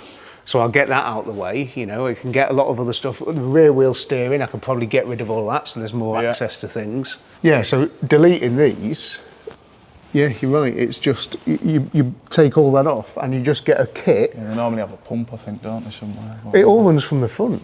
Oh, does that's it? what's Right, okay. dripping on the Right. floor. There. Oh, nice. But that's what makes it soberly complicated, is you've got pipes Yeah. just running front to back everywhere. And then this thing, again, it's as easy as, see that bolt there? Yeah. The kit is a fixing, you know, like a sway bar type thing from there to there, and that's it, and that's your deleted. Either a fixed arm, or you can get them where you can have them adjustable and stuff, I presume, yeah? Yeah, absolutely, yeah, so you can set your toes and stuff. Right. To be honest though, chassis on back, for what you can see of it, chassis don't look bad. No, there's a lot of it that'll, you know, the rear subframe will powder coat, the front subframe will powder coat. And you know, I do want to stress as well, this is me. I'm not expecting like a Concours Resto. I just want to save the car. I want to get it back on the road. Oh, that's nice. Yeah. You know, Filler on inner arch. Oh, is that what it was? Filler? Yeah, that's filler, that lot. Yeah, that bit there. Nice. Well, you're going to find gremlins when you start cleaning them back at end of the day. Yeah. Yeah, there you go. Interesting. There is, let's just count them dead quickly. You've got 3 there, 3, 4, 5, 6, 7, 8, 9, 10, 11. You've got 11 pipes that run front to back. That's too many. Yeah, that one there's for your gearbox. It comes from your gearbox and then it goes to your... is that like a little cooler or something? What is it? It goes to the back here for your box. I can see something in there, but I don't know what it is. This is what I was saying, when you take all these off, you don't want to be wrecking them. Yeah. As daft as it is. Because they'll be hard, well, I say hard to get, they'll just cost you a bit. Yeah. This side's exactly the same, look at that. Yeah, it's so weird, isn't it? It is the weirdest thing. I think it might just be crap over the years. It's just built up and blocked it, hasn't it? Yeah, and solidified and turned to minerals. That's solid, isn't it? Yeah. There's mesh in there. Is that mesh? Is it mesh? That is mesh, isn't it? 100%. Can I get it? Yeah. I mean, I don't think you do mesh, do you? No. is that like fiberglass matting somewhere? Yeah, probably. Oh God, here's another spot. Well, there is a lot of fill work on outside, so yeah. I mean, yeah, it is nasty, isn't it? If I was to fabricate that panel there, and then you're fabricating an arch, it'd cost more than that panel to buy a complete quarter. Yeah. Pop window out, spot welds off, and you'll have quartering. And then Nice. you've done, yeah, ironically, quarter of the work on it. And then you'd reference it all, and then you've got all your reference points for fabricating all this intersection here for all these brackets. Nice. And you know, that's nothing's moved there either, has it? That's still in place. No, it's still in situ of it, yeah. You know, I mean, it is going to want, you know, tons of stuff, but... Well, Subaru Imprezas are exactly the same design there. They always go around there. Right. But it's, again, Japanese, same kind of design. And I haven't seen, there's no panel for that, so that's something you're going to have to make. Yeah, well, I sent you a picture, didn't I, with spot welder there. So what, you've done these sorts of bits before? Yeah, I fabricated them up before, and then, that's it, it's your chassis leg end there, isn't it? Goes on an L. So it goes across down there, there, and then down the lip, and then it spot welds to that. What it's meant to, anyway. Nice, yeah. And then that's just more of a jacking point. That spot welded in here, that's separate from your chassis leg. Yeah, no, that's the jacking point there, mate, look. The bent piece. for a sill cam. Yeah. The best sill cam I've ever seen, especially on this bit here. Yeah. Yeah, that's bad, that, isn't it? Yeah. I mean, Pretty sunken nothing in. like bending floor for a fabricator and going, oh, you've made that worse. Sorry about that, mate. Yeah. No, you're all right. But so what's your sort of gut feeling when you see it now? Like, what's your, you know, I don't think it's much worse than what I thought from you sending pictures, to be fair. Yeah, it needs a lot of work, doesn't it? But, yeah. It does. You know, I wouldn't be considering this if it wasn't at that point now where they are going to be becoming very desirable, you know, and they're going to, I can only see the values of these things going one way. Yeah. And I just sort of think it would be a car I'd love to have in the collection. I'd love to Nürburgring it. I'd love to just sort of, you know, drive around in it. I want to enjoy that dash pod and interior. I want to just, you know, sort of be in it. Here we go, as a mission, Cavalier and this before the end of the season. There's no chance. There's no chance. Hey, I might have Cavalier done. Maybe. Do you reckon? I'm hoping. Maybe But then I keep working and going, I'm going home. Yeah. Maybe It's just sat there in the corner. end of next season. Yeah, all right. Yeah. When is the season in there? What is it? So it goes from like November March to November. Yeah, I thought it was. But I'm going soon in the silver car over there that we can't mention. Oh yeah, that one. Yeah. Good job you said that, because I was going to go, oh. And I've not done anything like this before. This will be my first time doing anything big and big power Japanese manual. You know, it's not. Right, okay, yeah. I've done a lot of MX-5s and I've done MR2 and you know that Proton Satcher and things, but I've never done anything that's a very serious bit of kit. So I would be interested in doing it. Yeah, it'll certainly make a nice car. Yeah. Dan's now gone. He said if I do decide to go ahead with this work, he could probably get it in about July time, which is roughly 6 months. So what we need to do now is to get this thing to move. That's the last thing I want to do in this video. I want to get this thing to move, then we're going to get it outside, hopefully under its own power, and we're just going to see how this engine behaves with like temperature and running it up with coolant and all this type of thing, and making sure that the basics are there. And to do that, I've got slave cylinder, and hopefully in here, we have a nice shiny new master cylinder, which is slightly different to the one that's in there, because the one that's in there has got this crooked neck on it, but this one was a lot cheaper, so I just bought this one instead. Although I have noticed it hasn't got the push rod bit in it, so maybe you're supposed to just use the one that's on it. Okay. Cool thing about this, hi, how are you doing?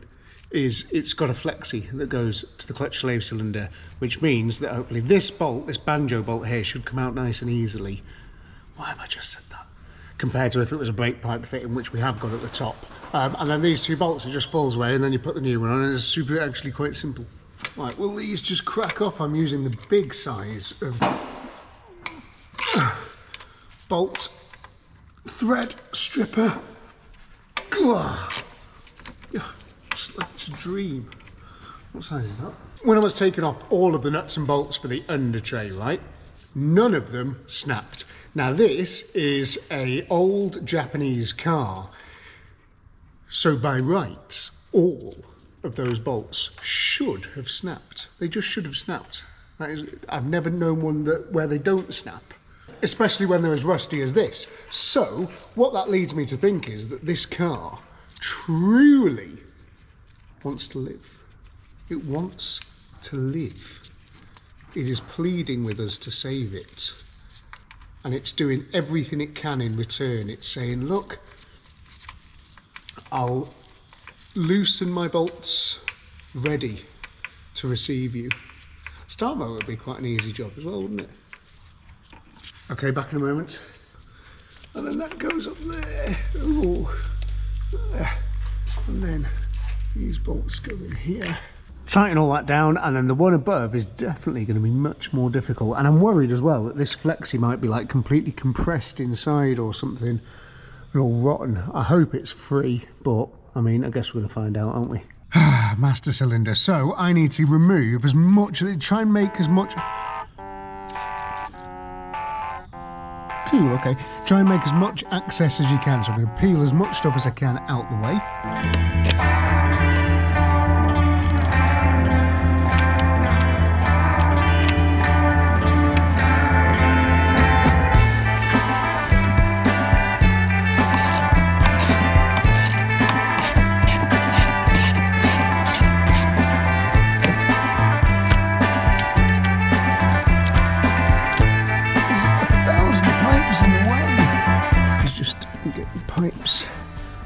Pipes in the way of other pipes, and then there's pipes in the way of those pipes, and pipes in the way of those pipes, and I don't know what that is, and this is that pipe there, and can't get my hand in there.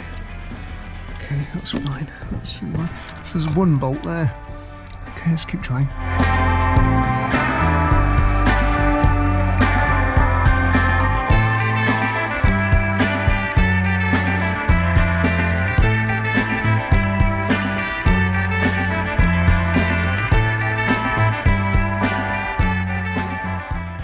I did it, and yeah, that was a right faff, having to use lots of variety of tools, but there is a big hole, look, where a clutch master cylinder should be, and I don't have to take the pin from inside of the car where the pedal is. I can just leave that one there. Why does it feel like it's not attached to anything? Okay, oh, I'm back, and out again. Yeah. Yeah, okay, and down. And it doesn't feel like it's attached at all, but it's definitely going in and out as Joe presses it, but it should, I would have thought you're supposed to, it's, because I could almost pull that out, but yeah, that feels like this is going to be a huge headache. All buttoned up, back together. There's a brand new one down there. You can just see the tuch. We'll fill that full of brake fluid, but I'm going to try and fill it full of brake fluid from underneath. Let me explain. Instead of pouring fluid in the top and going down, up, twist, down, twist, up, doing that, what I'm going to try and do is pump fluid up through the system. And what that'll do is, you know, like if you put fluid past the cylinder here, as the fluid goes past, the air just sort of stays there. But if you're pushing fluid up, you're pushing the air out with it. It's kind of what I think is going to happen, but maybe not. We're going to give it a go though. So, I've got my push fluid up, you bastard 9000. It's pouring out there, I don't know why. And now, whoa, give this thing a few pumps and just make sure, see all these bubbles coming out of there? Making sure there's no air in this little pipe. I just connect that up to that. Now I'm hoping that that is going to force fluid up into the master cylinder up there, and we'll know, I think, when it starts to pour out of here. Yeah, I can see it filling up with fluid. And then, where's my little 8mm spanner? And if I lock this off, now we've potentially got a clutch. But we're not going to find out until Joe gets in the car. If Joe were to press the clutch, we should see this thing coming out. So Joe, very slowly, give it a pump. Oh. And again. And again. Keep giving it a few pumps then. Okay, well that hasn't worked. That's fine, that's okay. You know, it was a good attempt. It was a good try. So we're now going to have to try and bleed it the old-fashioned way.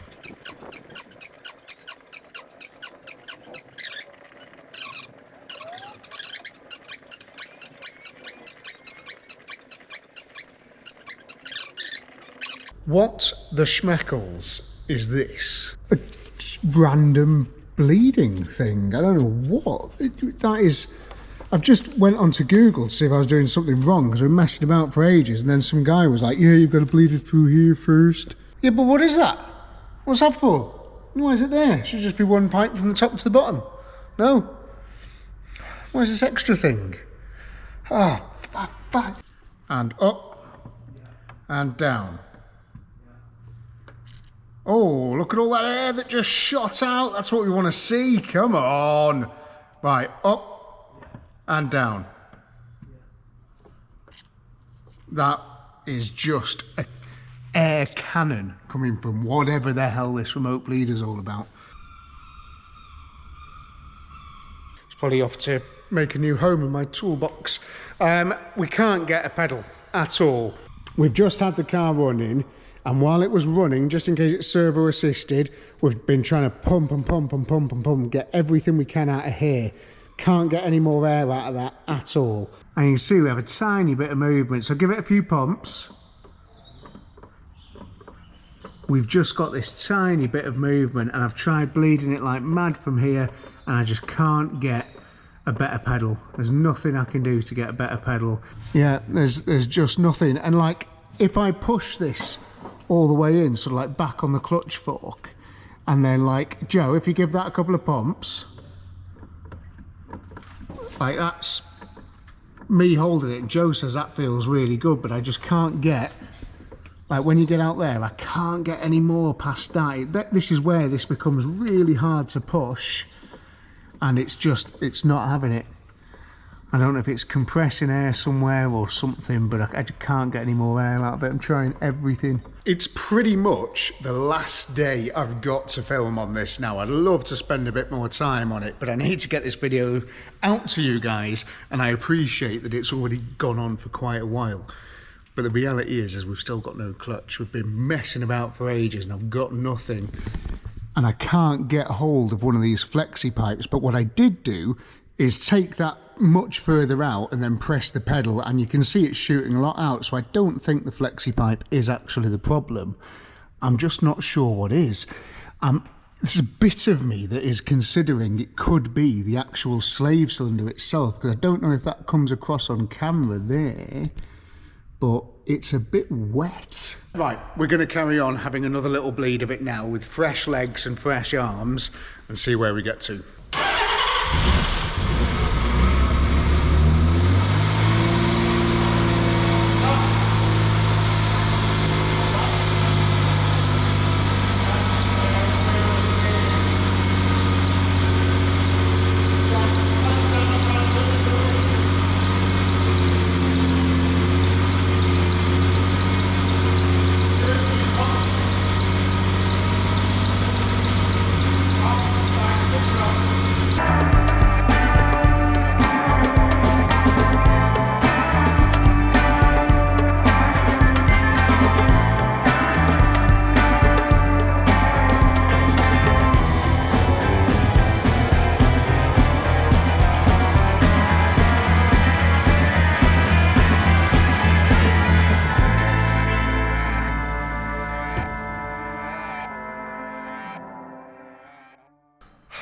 We tried everything.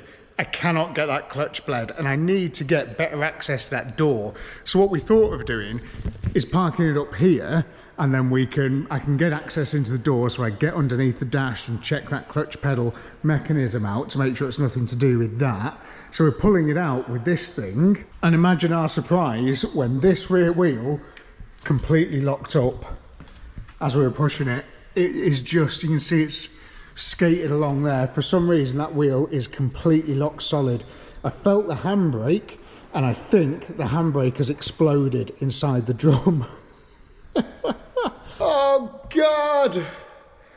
So I can't get it past this bit here because of the things, and there's so I'm going to try and jack it up where it is now. We'll push it forwards, we'll put that wheel on a skate, and then maybe we might be a little bit more successful. Oh Jesus.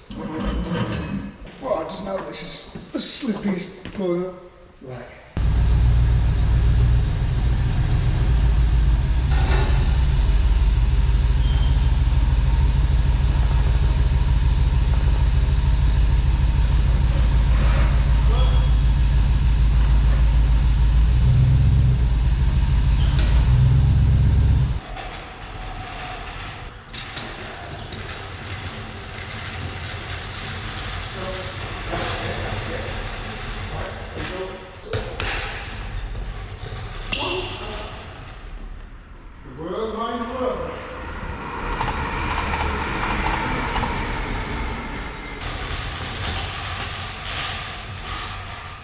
Ah, the skates of death.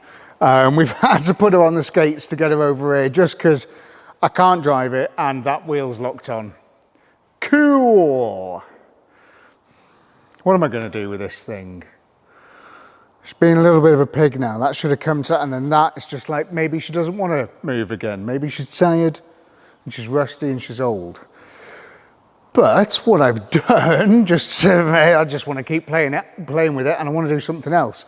I've opened the doors, and I'm going to start her up, and I'm going to put water in her and all that good stuff, and I'm going to see if she maintains a temperature, because we don't know that yet. And do you remember this bit from the start of the video? One of the reasons she didn't get it re-MOT'd was there was an electrical fault with the engine.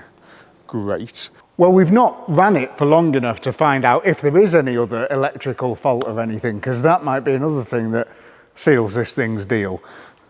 So let's give it a try and see if we can maybe run it for 15, 20 minutes, something like that. Let it heat up properly. Try that. Nice. So I've had to plug this little battery charger into it because the alternator has decided to stop alternating between life and death and has chosen death. So great, nice one. Add that to the list. I don't think the alternator was going to be any good anyway. Did I fill that up already? Maybe I did.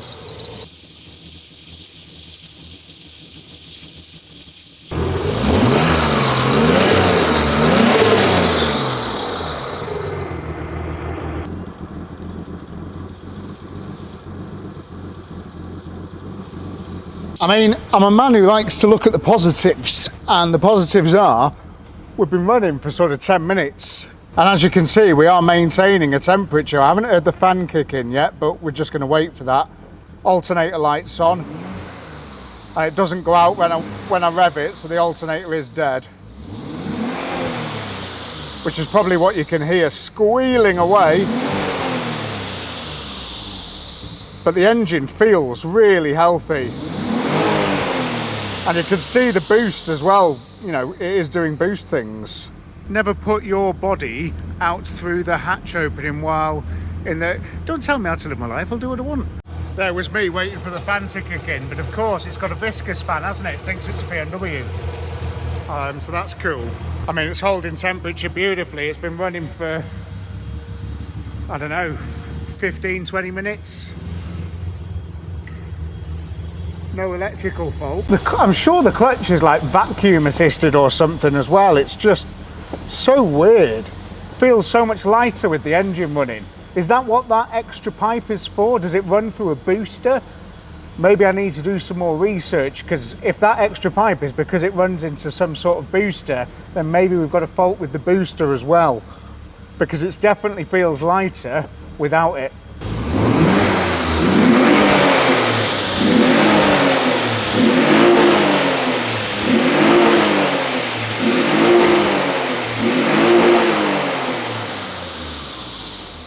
While I was messing about with the clutch on the ramp, what happened was I pulled the handbrake up as the back wheels were moving, and the handbrake whole mechanism blew up inside of this rear disc. So here I am, stripping it all down to try and make this car roll so we can get it off the skates, because now that I know that the engine is sweet as a nut, I really want to have another go with that clutch. Is that a cup of tea, mate? Certainly is. Cheers, man. Closer to you. Oh, look at that. Marvellous. There's a few pieces that have ejected from this brake drum as I took it apart then. And what I'm planning on doing is just removing everything and throwing it in the bin. I mean, it's certainly the least of our worries, but if I take these shoes out and just store all this handbrake hardware, at least that wheel is going to roll a bit easier for us to move stuff around. What the hell is that? Look at that thing there. It's a big, is that some sort of oil cooler for something? Is that for the dip? Is it for the power steering? Is it for the wine fridge? It's supposed to be in the back that I think Oliver might have had installed, but it's gone now. Can't see it, but it could have been for that, couldn't it? Like an AC condenser for a wine fridge. Not a bad idea, that is, actually. More fluids down there, God knows what they are. I don't recognise the colour of those. Could be anything at this point, couldn't they? Pads look good on the back, don't they? Look like brand new. To be perfectly honest, that'll probably go again, that. It does look like it was new when it went on, but yeah. Let me throw this together and then we're going to have another bash at that clutch. I can't think of any other way of doing this, and it's not particularly graceful. Feet first, maybe.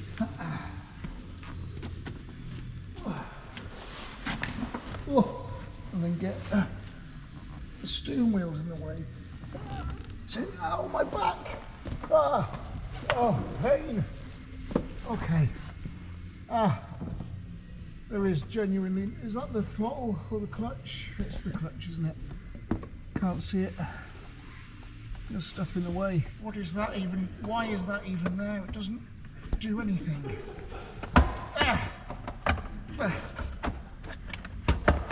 Oh look, I can see stuff now. Great. This is very difficult.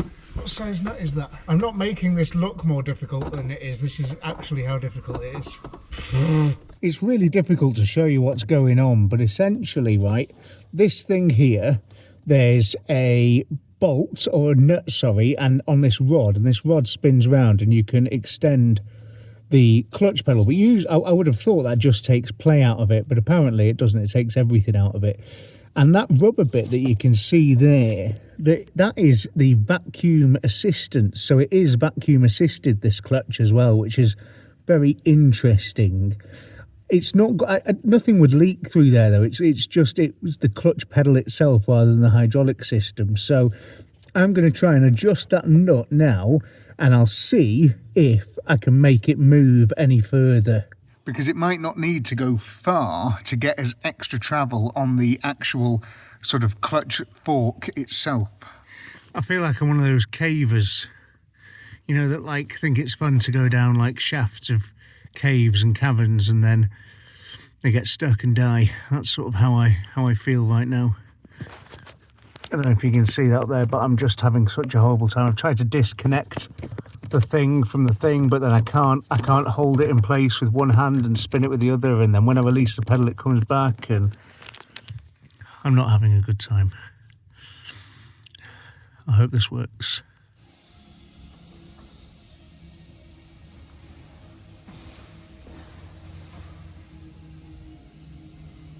They're nice and big, these Japanese sports cars. Made for tiny little Japanese people. Okay. I'm now underneath the car because that kind of didn't work, annoyingly. It's made it move a little bit further, and I've just sort of gone as much as I can out with the adjustment, but yeah, it's not working. Nothing's working. Right, let me show you how much movement we've now got. So this is just where it gets proper tight at this point here, because that's where you're actually pushing the clutch, and it's a heavy clutch. So I'm going to disconnect these nuts, I'm going to pull the master cylinder down, and I'm going to have an attempt at pumping it and bleeding it when it's slightly off the car and turned in a slightly different way. So this is sort of at the top. So hopefully if there is a bubble, it'll go the right way. This is a challenge, this car, and we are nowhere near to restoring it. Okay, I've got my bleeder hooked up and this is disconnected, and I can move the piston inside this slave cylinder. So if I try and give it one of those and then give it one of these,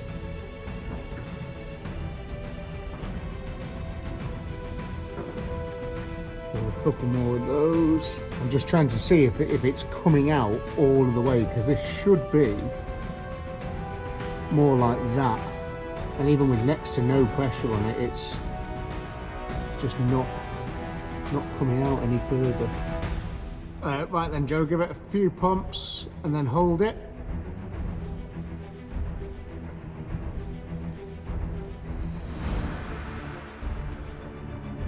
A few more. It's just not enough. It is just not enough.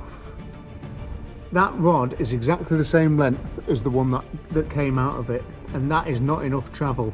That clutch fork, I've done it with a crowbar, should be coming more to like there. That should be going out. I mean, you've got that much in there, and it's, you know, that's how much it should be moving, but we're currently moving, what, that much? It's just nowhere near enough. There's definitely no air bubbles in that. There can't possibly be. The only other place there can be, master cylinder. This is the master cylinder.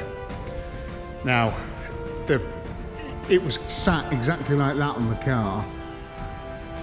So if it was sat like that, maybe the bubbles would come burping out of there or out of there, which is kind of what we need. So what I'm going to do is I'm going to bench bleed this now and see if I can get any air bubbles out of it and just keep back. It's got no rod with it. The rod stays in the car. It's there, connected to that crazy thing. And you've got to make sure,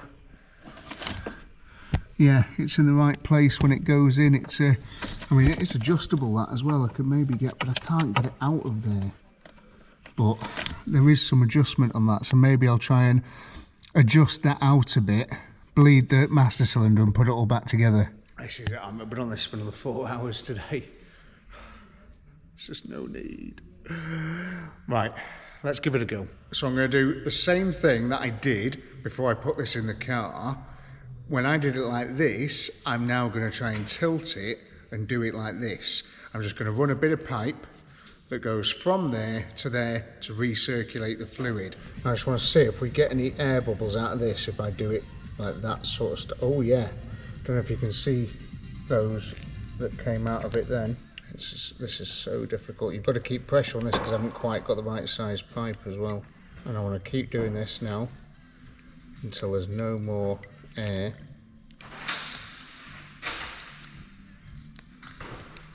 That comes out of it.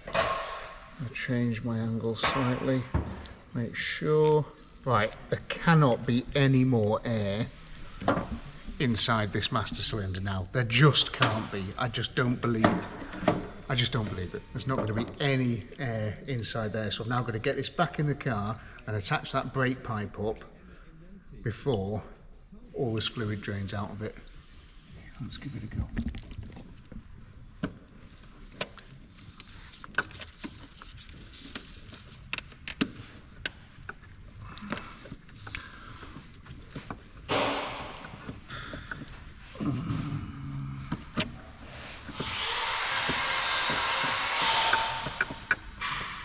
Try and swap the fingers dead fast. Oh yeah, we're doing it. And now if I just make sure we don't run dry in there.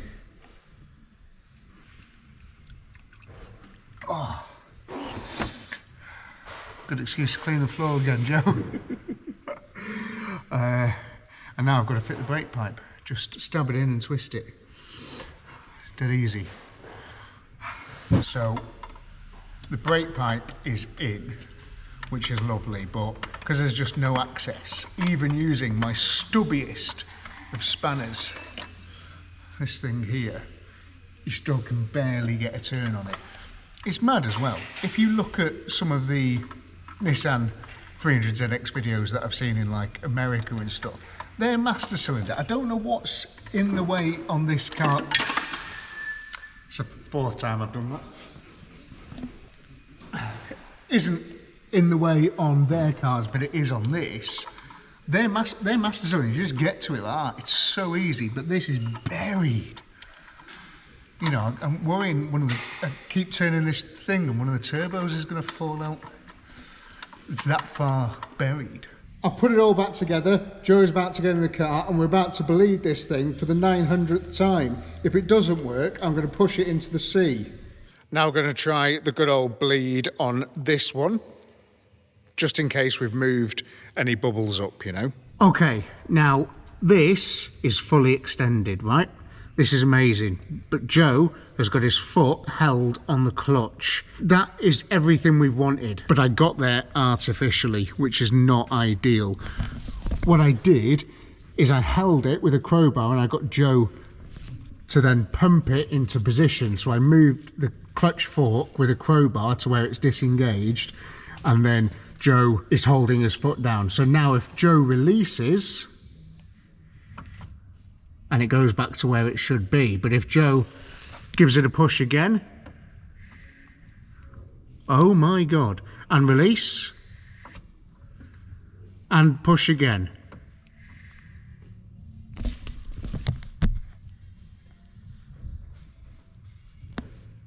What have I done? How have I done that? How have I fixed that? I just wedged it with a crowbar. That shouldn't have worked. Joe, do it again. Oh my God, I think we might have a clutch.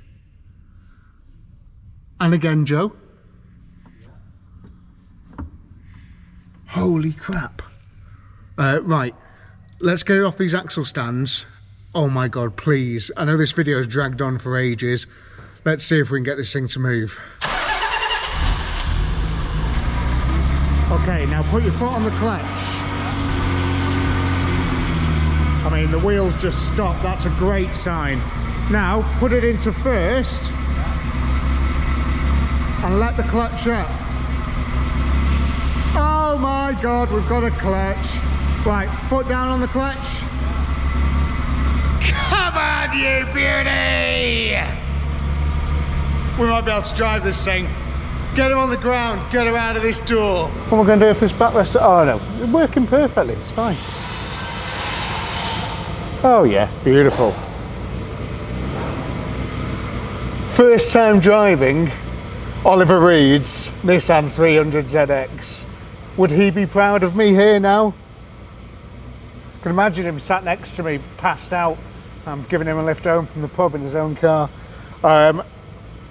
Oh, it feels like a clutch. It feels like a clutch. Come on. Oh my God, even the power steering is working at the front. Shouldn't be, there's no fluid in it.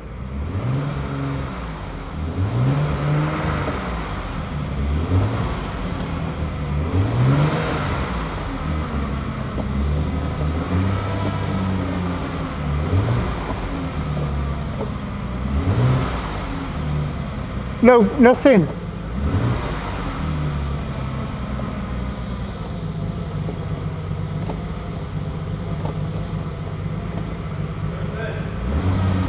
It's just brake fluid.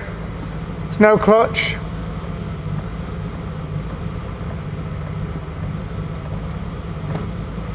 It was working when we had it on the axle stands.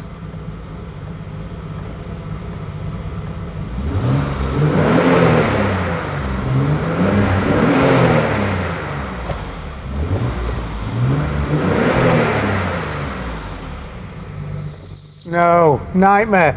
I wonder if the clutch has just gone. Has the clutch just gone?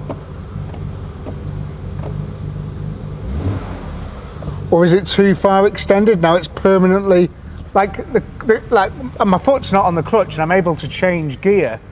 So it's like it's permanently engaged and it's not releasing. Could it be anything to do with that thing I adjusted down there maybe? That is... Right. It's not working. Matty's just jumped in so I can see what's going on. Because it feels like a proper clutch. Right, go on Matty, give that a push. And yeah, that looks like it's engaging and disengaging properly. Okay, clutch down. First gear, clutch up. Is that clutch all the way up? For some reason we have no spinny.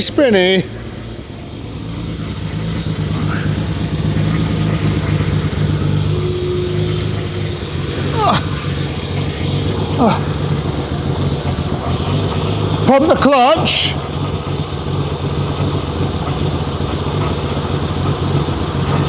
I think I need to readjust that pedal thing. This is going to be a nightmare. Okay. Is that going to work? Is that right? What? Okay, here we go.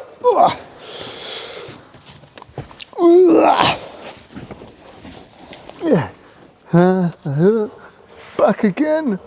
Oh, hello everybody down here. Oh, I forgot the torch. Matty, could you grab us the torch, please, mate? So, yeah.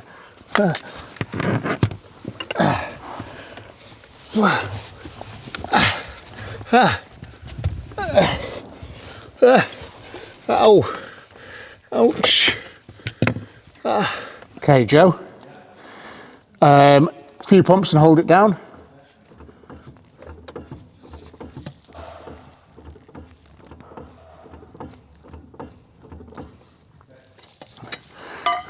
Right, so we're out again. And again. Oh, okay, fire it up.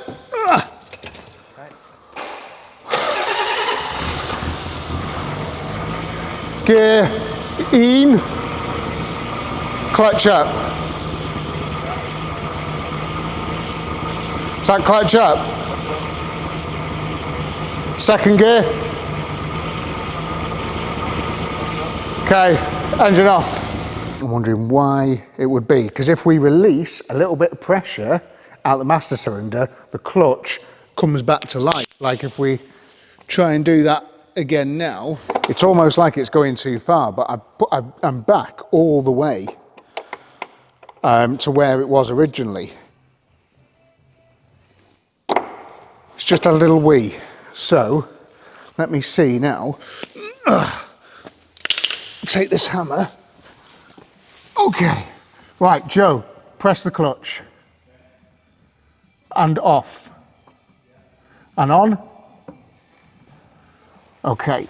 And fire up.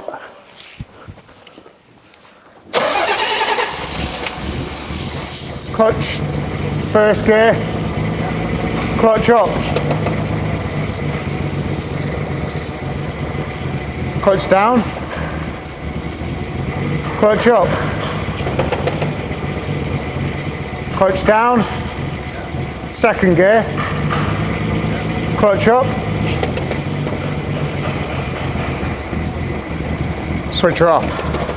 Please to God, for the last time, drop this thing off its axle stands again. Let's try that again. And if you want to know what I just did, me too. I don't know. Something to do with it being bled too well. I don't really know. If you know, leave it in the comments and I'll decide if you're right or not. Let's get off the axle stands. Okay. I need this to work now, because what you don't realise watching this at home is it is about 3 o'clock on Friday, and this video is going to go out on 9 AM on Saturday. I've still got to edit a load of it. So I'm channeling my inner Oliver Reed, and I need this thing to work.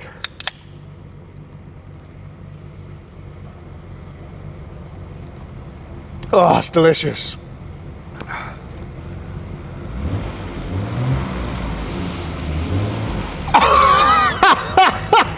Come on! It worked!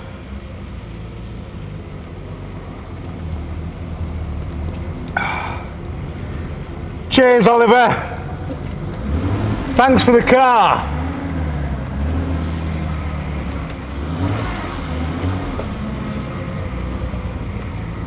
Oh man, it's smooth as silk.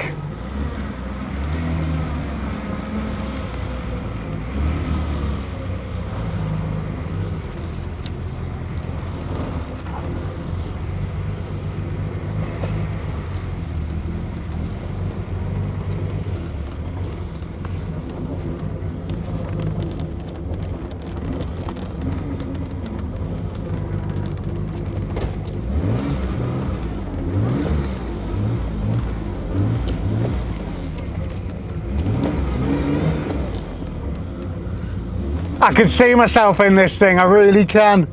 Ignore the smoke, ignore the mould.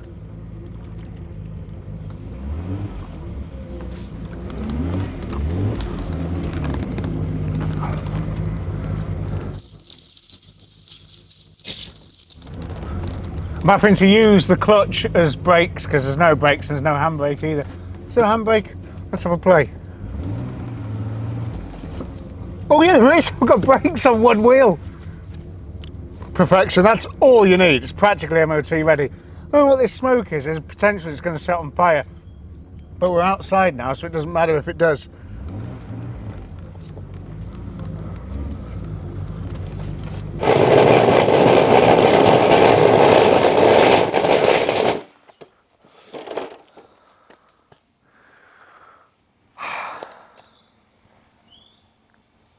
This has been a headache of like immense proportions. It really, really has.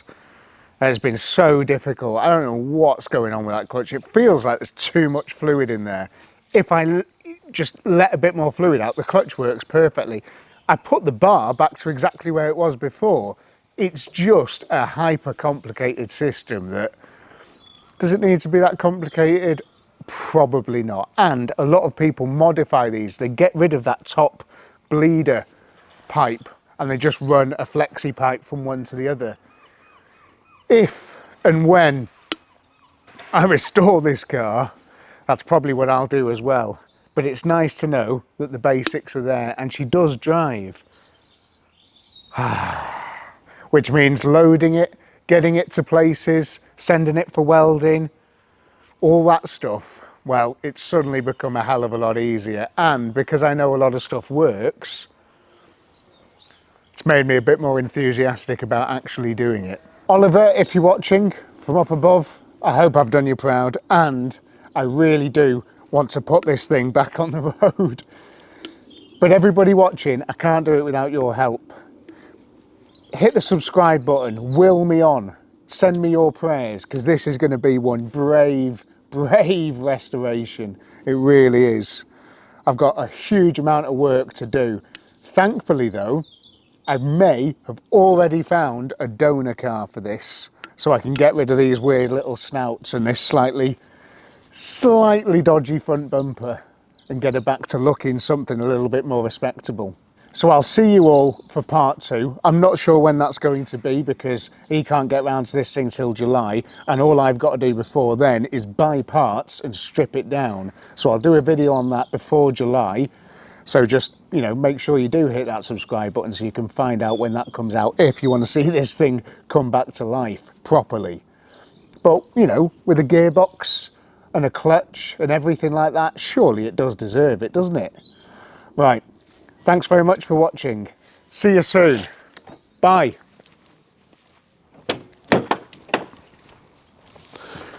Whoa.